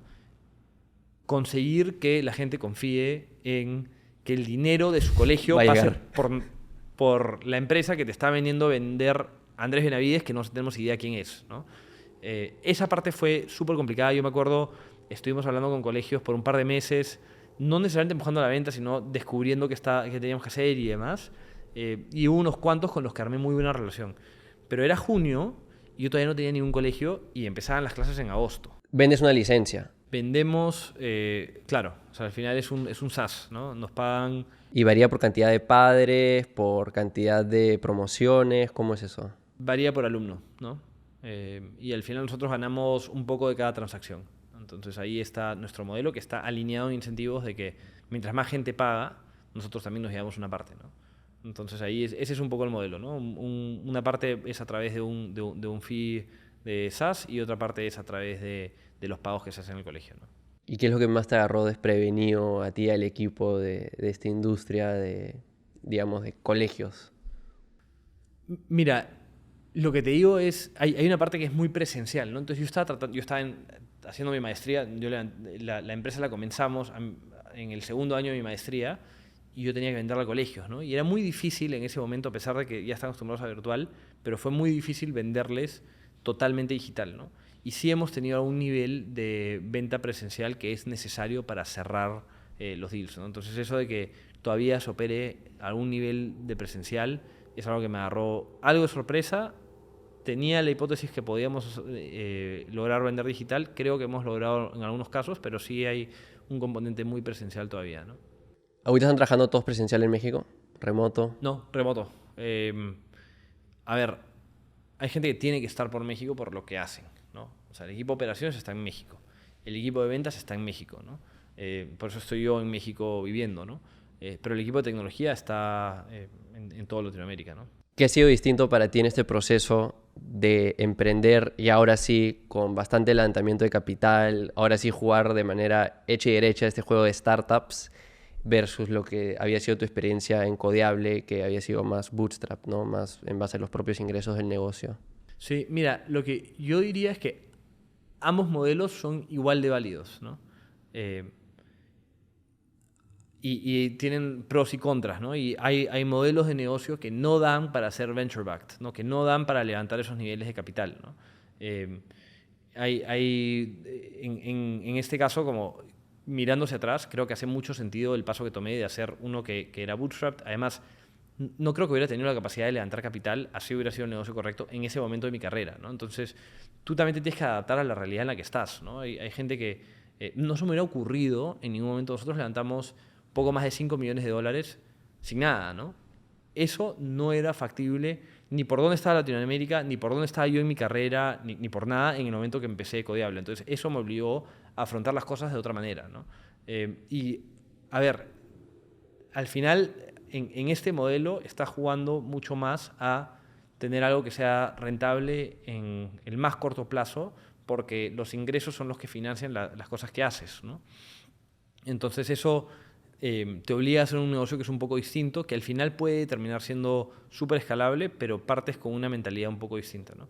En lo de VC te puedes dar ciertos lujos de invertir más en un equipo inicial, en crear un producto más sólido, y eso va a hacer que no necesariamente seas rentable desde el día cero cuando tomas en consideración los costos de operación que tienes, ¿no? Los costos de equipo que tienes, ¿no? Eso no quiere decir que puedas vender cosas que valen $1 a menos de $1, ¿no? Eso es una locura, ¿no? Entonces, acá igual, en la parte de venture backed, te tienes que enfocar en los unit economics, en los costos unitarios del negocio, ¿no? Y que esos sean buenos también, igual de buenos de lo que sería en un negocio bootstrap, ¿no? Pero acá puedes apostar en invertir más en tecnología para tener un mejor producto, tener más usuarios y eventualmente llegar a que sea rentable asumiendo los costos fijos que tienes de la empresa, ¿no? Entonces, la parte distinta tal vez es que la expectativa de qué tan rápido tienes que ejecutar ciertas cosas, ¿no? ¿Qué ha cambiado igual en el mercado? Estamos ahorita conversando en abril 2023. Si hubiésemos tenido esta conversación hace, no sé, 10 meses, el escenario era distinto, ¿no? Hace 10 meses, ese plazo de, oye, ¿cuándo eres rentable? ¿Cuáles son tus unit economics? Hubiese sido mucho mayor, ¿no? O sea, habían miras a que, no, recién vamos a ser rentables en 5 años. Con los cambios actuales, hasta cierto punto, una burbuja reventada. Ahora sí, los VCs, los inversionistas en general, están pidiendo de que demuestres esa rentabilidad, de que escales de una manera un poco más lenta, más segura. Correcto, correcto. O sea, eso antes era mucho más enfocado en top line, ¿no? O sea, en tener la mayor cantidad de ingresos posibles y mucho menos en bottom line, ¿no? Y al final, creo que los mejores inversionistas igual seguían teniendo claridad de eso, ¿no? Pero tal vez perdieron foco en que al final lo importante va a terminar siendo cuánto tienes de bottom line al final del día, ¿no? Eso es lo que te va a valorizar el negocio en un momento más avanzado, ¿no? Entonces, creo que se perdió el enfoque en eso, ¿no? Al final, o sea, la única diferencia es que sí tienes que seguir teniendo fundamentos en los negocios para que puedas crear una empresa valiosa en el tiempo, ¿no? Y eso se da bootstrapped o no bootstrapped, ¿no? O venture backed, ¿no? Lo que sí es la expectativa de qué tan rápido tienes que hacer las cosas es totalmente distinta cuando levantas capital. Y cuando levantas capital tienes que tener claridad de que ese es el caso, ¿no? Me acuerdo cuando yo estaba en VC me hablaban de que si tienes como 1 a 2 años para llegar al $1.000.000 en ventas, ¿no? Y después deberías triplicar, decían triple, double, ¿no? Entonces, eso es algo que, ¿no? Triplicar, triplicar, duplicar, duplicar, ¿no? Entonces, eso para que llegues... Que es una locura. Claro, en verdad, si te pones a pensar, es súper difícil, pero a ese juego es el que te estás metiendo cuando sí. levantas capital, ¿no? Entonces, tienes que saber cuál es la expectativa, ¿no? Y esa es un poco la expectativa que yo tengo con Cometa, ¿no? Es tratar de llegar al $1.000.000 lo antes posible y después es como, sé que ya llegas al $1.000.000 y no es como, ya celebremos, ¿no? Es, ya ahora se viene el triple, ¿no? Y es como... Sí, te ponen la soga al cuello, o sea, de que tienes que lograr esos resultados. Correcto, correcto. ¿Y qué has aprendido? O sea, ¿cómo han escalado? ¿Cómo es el día a día, el equipo que se ha armado? Un poco ahí la estructura de trabajo. Mira, Porque tú eres el operador, ¿no? Habías Sí. mencionado que tienes un socio que es más como el especialista en fintech y otro que es más en lo que es Producto, ¿no? Tecnología. O sea, al final la manera que nos dividimos, y no, la realidad cambia. Gonzalo maneja operaciones, Mateo lidera producto, tenemos a alguien que es Agustín, que lidera tecnología, y de mi lado y después tenemos una persona que lidera la parte de experiencia de usuario, y yo estoy liderando esencialmente ventas, ¿no? Y al final lo que te diría en la práctica es que es como un caos controlado, ¿no? Que tienes que tratar de controlar, ¿no? Porque, o sea, un día es como dices, oye, no estamos creciendo suficientemente rápido en conseguir clientes, ¿no? Y después el otro día tenemos algún problema en la funcionalidad de la plataforma y como que ese es el caos, ¿no? Entonces va cambiando cuál es el problema, pero todos los días tienes problemas y eso es, en cualquier empresa eso pasa, ¿no? Es parte de lo que te metes a hacer, ¿no? Vas a entrar a tener que estar solucionando problemas complejos todo el tiempo, ¿no?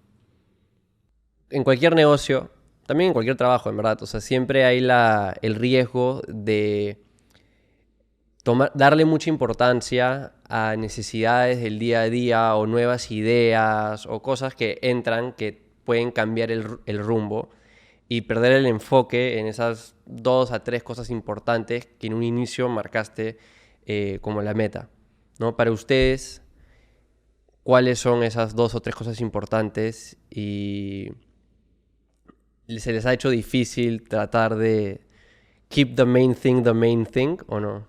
Sí, sin duda, ¿no? O sea, una de las cosas más importantes que tiene que tener un emprendedor es enfoque, ¿no?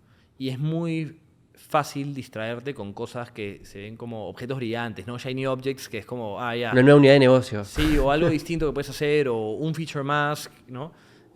Y si no estás haciendo, como tú dices, lo core bien, no te puedes distraer en estas cosas al costado, ¿no? Entonces, siempre es un reto y yo tengo suerte, yo soy más disperso y mis socios son mucho más como centrados, ¿no? Entonces, la verdad que ese balance es bueno de aterrizarnos como esto en verdad no se puede hacer, en qué cosas nos tenemos que enfocar.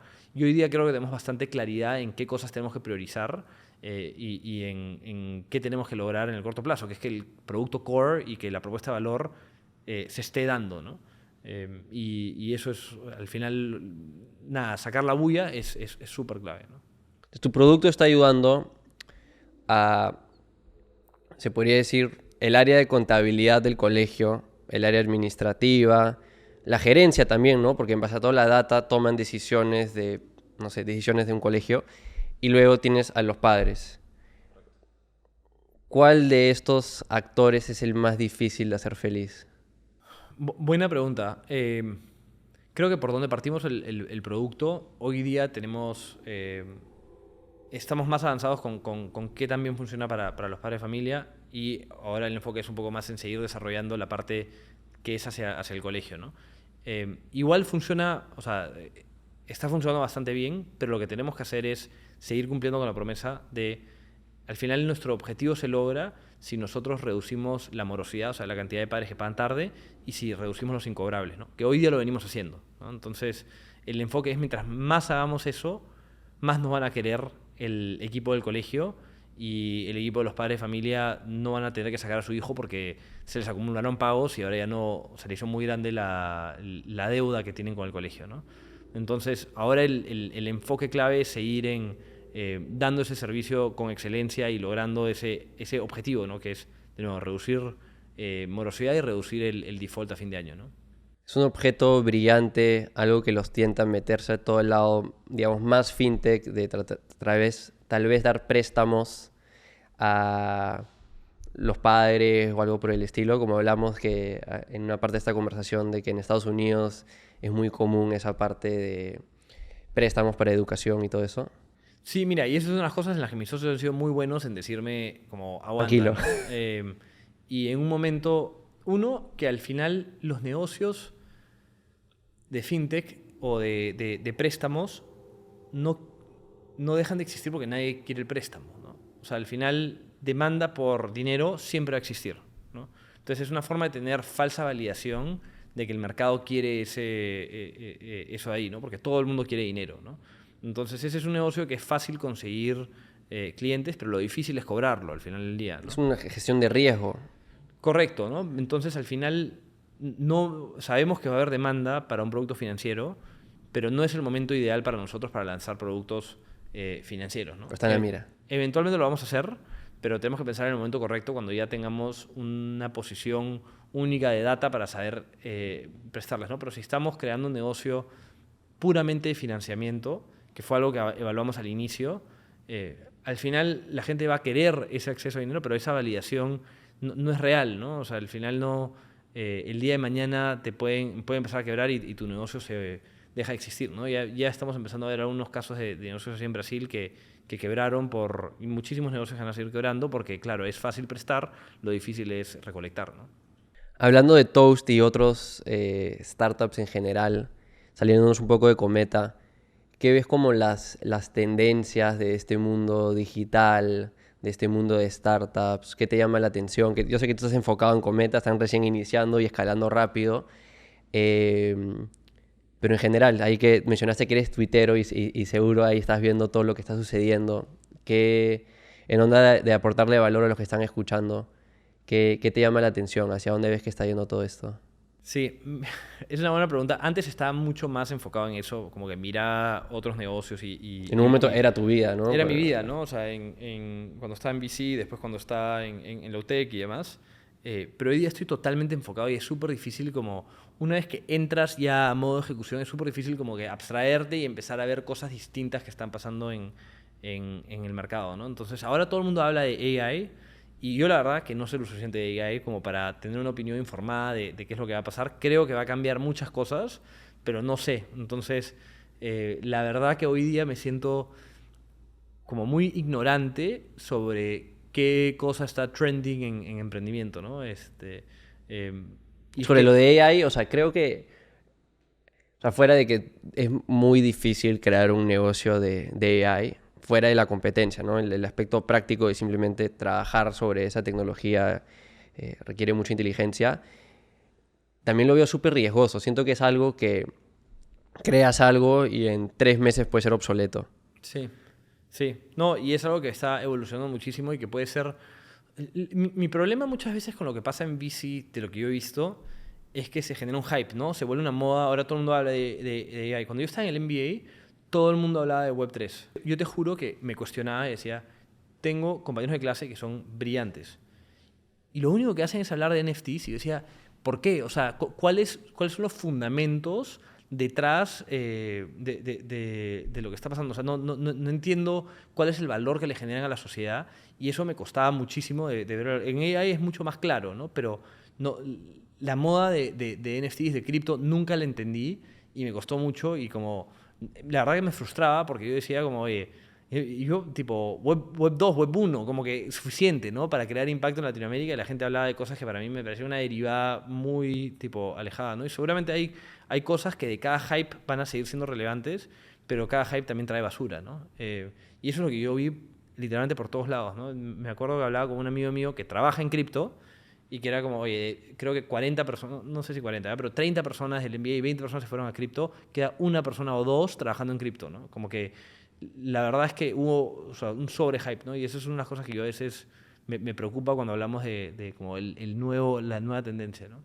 Y hablando de que estás enfocado en Cometa y no estás viendo mucho las tendencias, si lo llevamos por qué cosas que tú antes sentías importantes cuando estabas asesorando a startups en UTEC, en Startup Perú, y en general por haber seguido simplemente en las redes los típicos mantras, ahora que estás full metido en la cancha, escalando un startup hecho y derecho con levantamiento de capital y demás, ¿has cambiado tu opinión sobre algo? Sí, o sea, algo que yo, no sé si lo decía, pero no me lo creía del todo, ¿no? Y es que siempre tienes que estar hablando con usuarios y estar cerca de los usuarios para saber qué cosa puedes crear para ellos que haga sentido, ¿no? Creo que perdimos mucho tiempo en Cometa enfocándonos en una solución que habíamos visto que funcionaba en Brasil, en replicarla exactamente en México, ¿no? Y no escuchar necesariamente qué es lo que nos decían los usuarios de lo que Como necesitaban, ¿no? que, Entonces, nosotros partimos por un modelo que era esencialmente adelantar el flujo para el colegio todos los meses, ¿no? O sea, financiamiento puro y duro, ¿no? Y eso hay una empresa que se llama Isaac que lo hace en Brasil, ¿no? México el contexto era un poco distinto, ¿no? Por ejemplo, en México tú puedes tú puedes hacer que el niño no vaya al colegio si los papás no han pagado 3 meses, o inclusive 2 meses ya puedes empezar a sacar al niño de la escuela. Entonces, al final, la necesidad de que te estén adelantando los flujos todos los meses no es relevante en realidad. Entonces, nosotros perdimos mucho tiempo enfocados en una solución que existía en Brasil y que había funcionado en Brasil, pero que no hacía tanto sentido en México, ¿no? Entonces, al final, ahí lo que me di cuenta es mucho sobre entender a tus usuarios para definir qué es lo que necesitan. Y a veces, cuando levantas capital, pierdes perspectiva de eso y entras en modo ejecución, ¿no?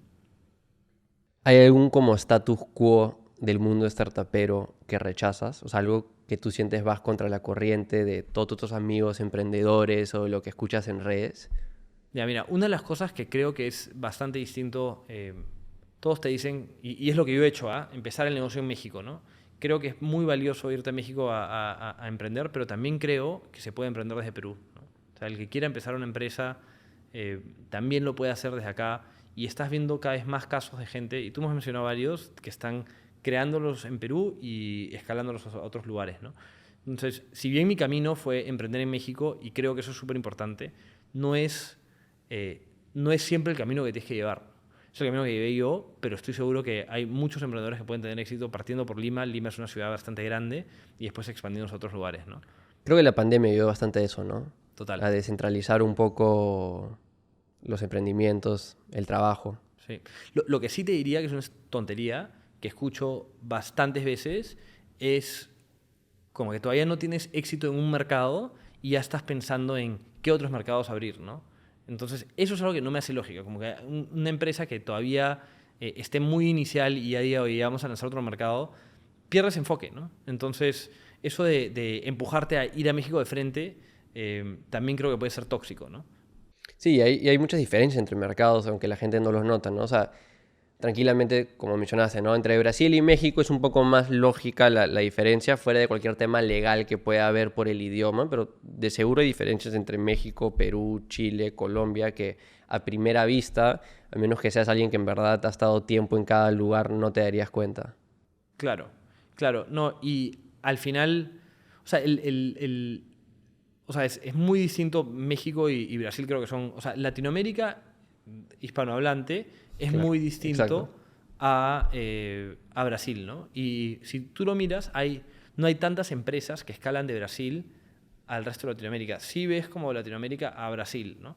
Que es curioso, ¿no? Y la razón de ser es que creo que el mercado brasileño es suficientemente grande para que crees como una compañía tipo de varios billones de dólares solamente en Brasil, ¿no? Por el lado B2B también debe ser más difícil, como mencionaste antes, ¿no? Porque B2B sí está más basado en relaciones y eso que B2C, ¿no? Empresa a consumidor, donde si a la gente le gusta, me imagino, no lo he hecho, debe ser más fácil replicar en otros mercados. Sí, creo que depende qué tanta operación local tienes que tener para hacer funcionar el negocio. Porque hay negocios seguramente B2B que pueden ser totalmente escalables y que lo puedes vender desde cualquier lugar. Un producto digital, un servicio digital. Correcto, ¿no? Pero si requieres una operación local o ciertas adaptaciones locales, ahí se va volviendo más complejo, ¿no?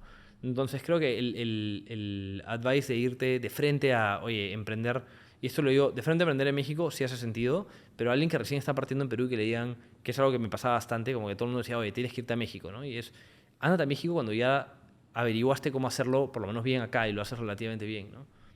Quiero volver un poco al tema inicial de los consejos para emprendedores, de cómo sacar adelante startups.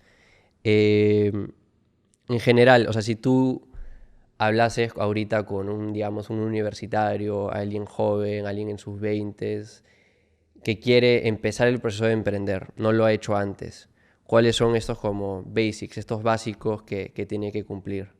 Me imagino que empezar por la oportunidad, ¿no? Sí, mira, lo primero que yo le diría a alguien que está en la universidad es ándate a trabajar con un emprendedor que admiras, ¿no? Con alguien que digas que te parece un crack, trabajas para esa persona y al final puedes aprender mucho, no solamente de lo que hace bien, sino también de lo que hace mal, y eso te puede formar como emprendedor, ¿no?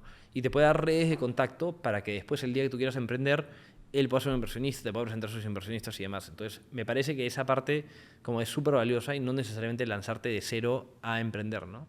Pero en el caso que quieran emprender a alguien que está en la universidad, dado el contexto de que a veces es muy difícil estando en la universidad levantar capital, lo que le diría es que lo primero que tienen que hacer es tratar de crear algo, ¿no? Algo que funcione y que traten de cobrar por ese servicio, ¿no? Y a medida de que muestren que tienen esa capacidad de hacer cosas, creo que van a poder, uno, o crecer el negocio o empezar a traer como gente ya, mira, estos patas están haciendo algo interesante o estas chicas están haciendo algo interesante, puedo invertir en ellas para que lo hagan crecer, ¿no? Pero es como esa mentalidad de lograr cosas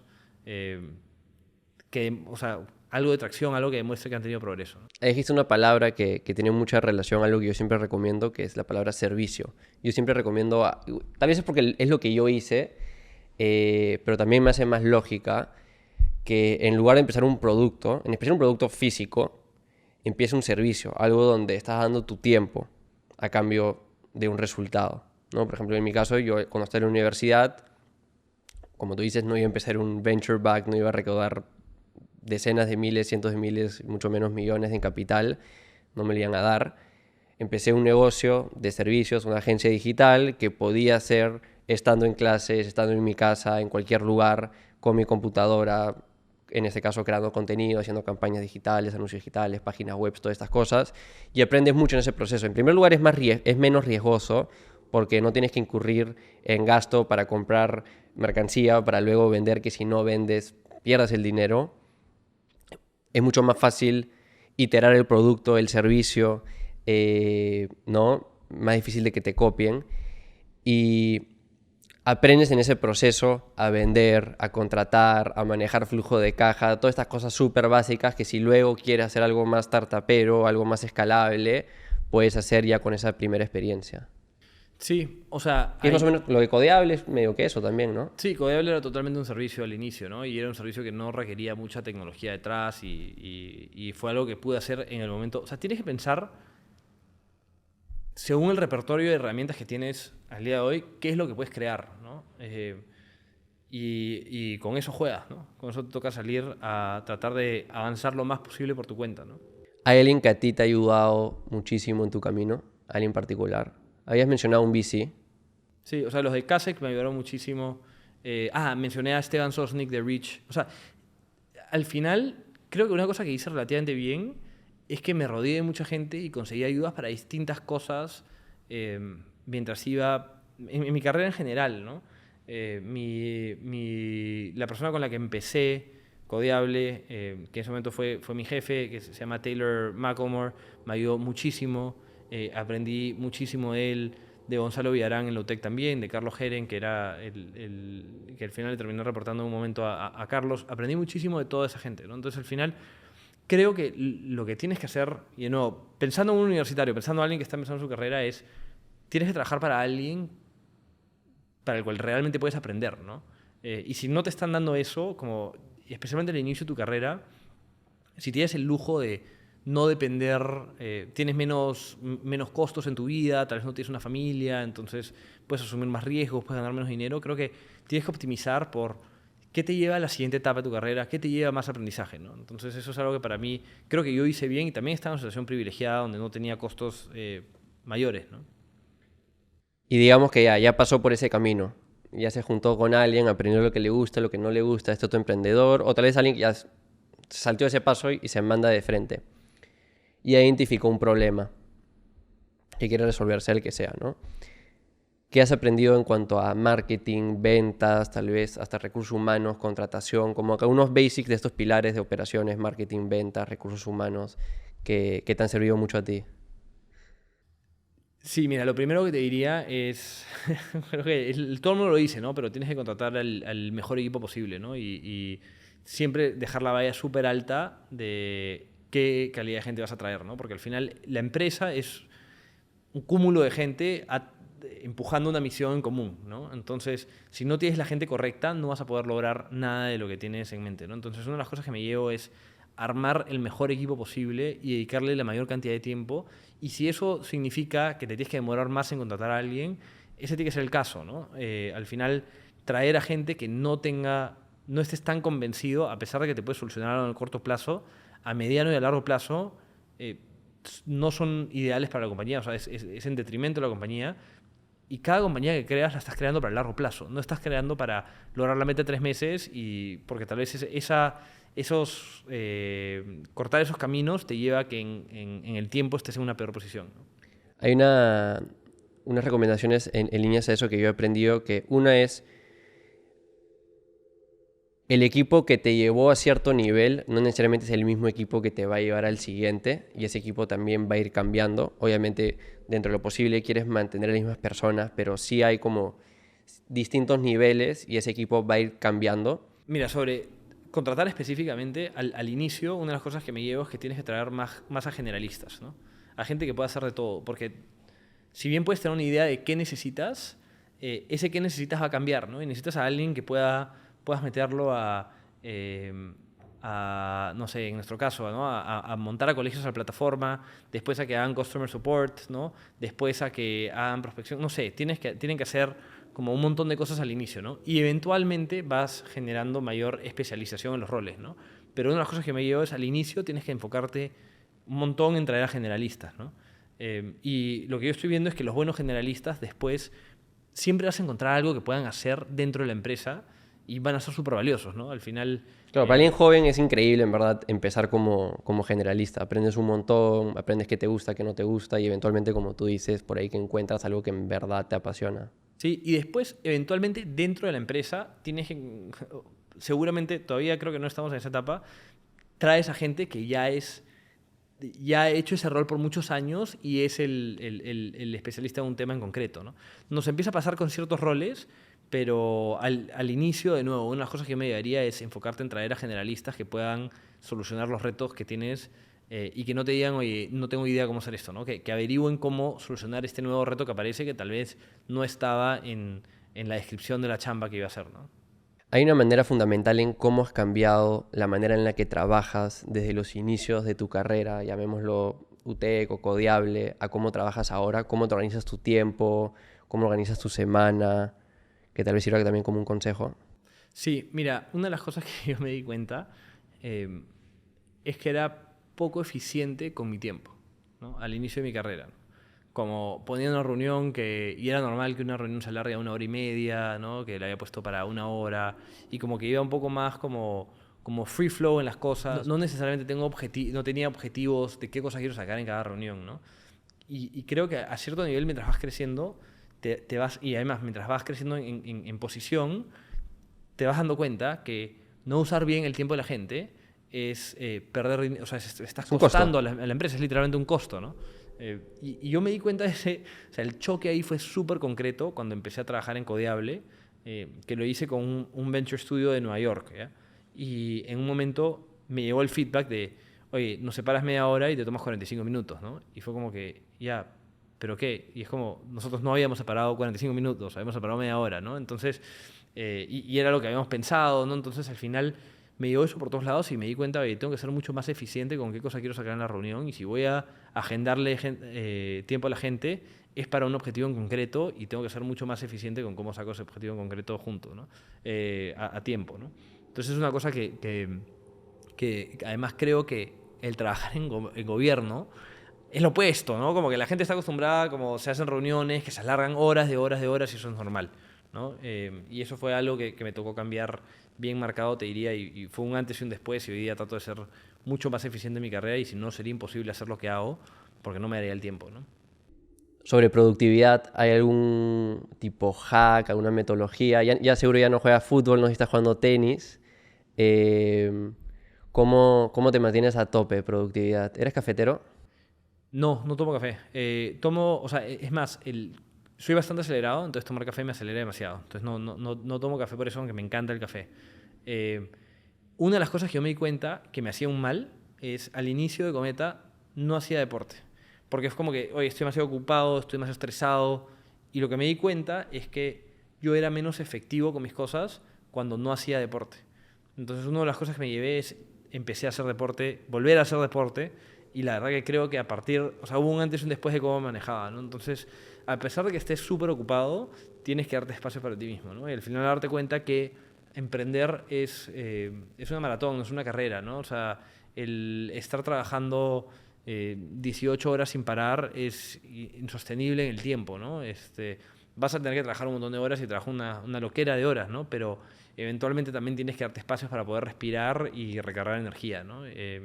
Y eso fue algo que creo que hice mal al inicio, que después empecé a darme espacios para mí mismo también y decir, oye, no solamente tengo que enfocarme en la empresa, ¿no? También tengo que enfocarme en yo estar bien, ¿no? ¿Hacia qué estás optimizando en general en la vida? ¿Lo has pensado? ¿Hacia qué estoy optimizando? O sea, mucha gente diría felicidad, ¿no? Pero eso, o sea, puede significar distintas cosas para distintas personas. Sí, mira, yo creo que ahorita en mi carrera estoy optimizando por tener impacto, ¿no? Y cuando veo qué es lo que me mueve es como tener impacto y eso se da de muchas maneras distintas, ¿no? Como tener un equipo que está trabajando bajo una visión común, que nos llevamos un día a día, que lo disfrutamos y demás, ¿no? Que más gente use el producto, que más gente esté trabajando con nosotros, ¿no? Entonces, al final, creo que mucho me estoy enfocando en impacto en carrera, ¿no? Y creo que es el momento correcto para mí para hacerlo. Eh, y estoy optimizando también por aprendizaje, ¿no? Yo he metido una cosa que, de cierta manera, a pesar de que digo, oye, me preparé para todo esto, al final el reto para el que me metí es un reto que no he hecho antes, entonces no sé hacerlo. Entonces, eso me empuja a que estoy aprendiendo y optimizando por aprendizaje para aprender la mayor cantidad en la menor cantidad de tiempo, Prueba ¿no? y error, constante iteración. Literal, ¿no? O sea, yo todos los días me enfrento a retos que no me enfrentaba en otros momentos de mi carrera, ¿no? Como que te da soporte. ¿De dónde aprendes? Mira, una cosa que creo que hago relativamente bien es en donde tengo vacíos, buscar cómo superarlos, ¿no? Entonces, una de las cosas que yo sé menos es en el área comercial, ¿no? Entonces busqué amigos míos que son, o sea, Tigres. sí, que son cracks en la parte comercial y me pegué a ellos, ¿no? Y les dije, oye, ¿cómo me ayudas?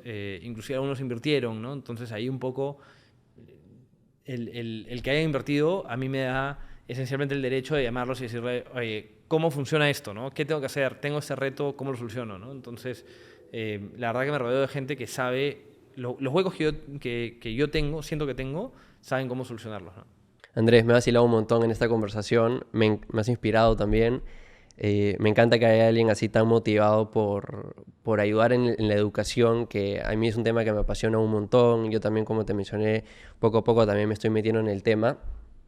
Pero nada, espero que logren toda esa visión. De seguro van a estar ayudando a muchos padres, a muchos colegios y en general al progreso de muchos latinos. Quiero acabar con una dinámica que suelo hacer, que son varias preguntas rapid fire, lo primero que se venga a tu cabeza. Perfecto, vamos. Eh, Cuando piensas en la palabra exitoso o exitosa, ¿quién se viene a tu mente? Te diría que mi papá. O sea, una de las cosas que creo que él ha tenido un balance espectacular en poder ser exitoso en su carrera eh, y además tener como un balance familiar que es increíble, ¿no? Entonces, sé que suena medio cheesy si quieres, pero es una de las personas a las que trato de imitar, ¿no? ¿Hay algo que tú crees que otras personas dirían que estás loco por creer eso? Sí, que voy a crear la compañía más grande de educación en América Latina, ¿no? Como tienes que estar un poco alejado de la realidad para creer que puedes crear algo de tanto impacto, pero estoy totalmente convencido de que lo vamos a poder hacer desde Cometa. Me encanta. Oportunidades de negocio que ves en general, que tú no vas a abarcar porque estás creando la empresa de educación más grande en Latinoamérica, pero que otras personas podrían. Mira, creo que hay demasiadas oportunidades y es la gente piensa menos, pero en B2B, en verticales de B2B, creo que hay demasiadas oportunidades para hacer cosas. Entonces no tengo claro en qué, pero creo que puedes esencialmente mirar una industria y enfocarte en qué necesitan y puedes crear algo interesante, ¿no? No sé, o sea, como el vertical SaaS, ¿no? Esa es una frase que se escucha un montón hoy en día. Total, de distintas industrias, creo que es algo que es súper interesante y literalmente es lo que estoy haciendo yo. Yo estoy creando el vertical SaaS de educación, ¿no? Una mala recomendación que sueles escuchar otras personas dar. Creo que has mencionado una o dos en esta conversación ya. Mira, creo que mucha gente, y me incluyo al inicio de mi carrera, ¿no? Como que das opiniones a los emprendedores de qué cosas hacer, ¿no? Y al final lo que deberían estar haciendo los buenos mentores y demás es escuchando y tratando de dar sugerencias o tratando de pensar con el emprendedor cuál es la solución. No de decir, esto es lo que deberías hacer, ¿no? Entonces veo que mucha gente dice qué cosas creen que debería estar haciendo el otro y no escuchan lo suficiente de cuál es el problema real que está teniendo la persona, ¿no? Hay esta frase, un tweet que leí de un emprendedor que sigo, que me gusta bastante, que se llama Andrew Wilkinson. Creo que es su tweet piñado, que dice algo así, como un emprendedor dándote la fórmula del éxito es equivalente a que alguien te dé su número ganador de la lotería. Sí, literal, ¿no? Cambia mucho bajo contexto, entonces al final los buenos mentores son los que saben escuchar y te pueden dar advice según el contexto que ellos tienen, ¿no? Pero siempre te ponen ese caveat, ¿no? ¿Qué herramientas, softwares usas en tu día a día para gestionar tu vida, tu negocio? Mira, la que más uso hoy día es HubSpot, ¿no? Ahí está cada cosa que vamos haciendo y recordándome cada cosa que tengo que hacer del lado comercial. Slack es una belleza, ¿no? Pero creo que ya casi todo el mundo lo utiliza. Entonces, sí, te diría que hoy día las dos herramientas que más estoy utilizando son esas. Una que es interesante, que a nuestro equipo nos gusta usar, es una que se llama Round, que es para reuniones que son un poco más interactivas entre el equipo, ¿no? Entonces, cada vez que tenemos la reunión de toda la empresa, la hacemos en Around, que puedes hacer algunas cositas distintas, como que, no sé, emitir un ruido en la reunión, como que aplaudir, poner GIFs, ¿no? Entonces, ese es un poco una que tal vez no había visto tanto antes, que lo usamos en Un poco para esa cultura remota. Correcto. Si solo pudieras hacer 2 horas de trabajo a la semana, ¿qué harías en esas 2 horas? Si solamente podría trabajar 2 horas a la semana, me dices, ¿no? Sí, hablaría con mi equipo. Al final, el equipo que está trabajando conmigo es los que pueden ejecutar, ¿no? Entonces tendría que hablar, en mi caso, probablemente con el equipo comercial 30 minutos con mis socios y después otra hora con otras personas del equipo para tratar de dar la orientación de qué hacer, ¿no? Porque si no, ni modo que puedan avanzar las cosas, ¿no? Si pudieras tener otra profesión, ¿cuál sería? ¿Futbolista? Futbolista, sin ninguna duda. Sí. Una vez le dije a mi novia que daría todo por estar jugando que no es tanto verdad, ¿no? Pero en Alianza. Reemplazar a Advíncula en la selección. Sí, espectacular, un sueño. ¿Cuál es el libro que más has recomendado? The Hard Thing About Hard Things, ¿no? Es uno que lo escribió Ben Horowitz. Ahora que estoy emprendiendo, lo leí muy al inicio de mi carrera, me pareció increíble, pero no lo había puesto en práctica, ¿no? Y ahora es como mierda, sí, en verdad, esa es la realidad de emprender, todo es difícil y hay miles de cosas que tienes que pensar y hay mucho como advice muy táctico de qué cosa deberías hacer en cada situación, ¿no? ¿Película que más has recomendado? Mira, últimamente estoy recomendando un montón El Padrino. La volví a ver por ver la serie de cómo se hizo El Padrino y simplemente me parece espectacular en cuanto, tipo, toda la historia, cómo se armó y lo demás. Y es una película que marcó un antes y un después en el cine, ¿no? ¿Cuál ha sido la mejor inversión que has realizado? Puede ser de gasto de dinero, tiempo, energía. La mejor inversión que he realizado, sí, sin duda fue empezar a dedicarle un montón de tiempo al fútbol, ¿no? Me hizo y además por múltiples factores, ¿no? Me ayudó en mi carrera, me hizo muy feliz, me hace muy feliz, me sigue haciendo muy feliz, ¿no? Yo estoy obsesionado con el fútbol y poder ser relativamente bueno, como que me da algo como, me gusta, ¿no? Tiene una funcionalidad en Cometa de como que intercolegios de fútbol, algo en algún momento. Algún momento, ¿no? Y ahí poder jugar va a ayudar, seguro. Solemos acabar esta dinámica con una pregunta que dejó el invitado anterior. Capítulo anterior fueron 2 invitados, así que tengo 2 para ti. ¿Cuál ha sido el peor momento de tu compañía y cómo lo afrontaste?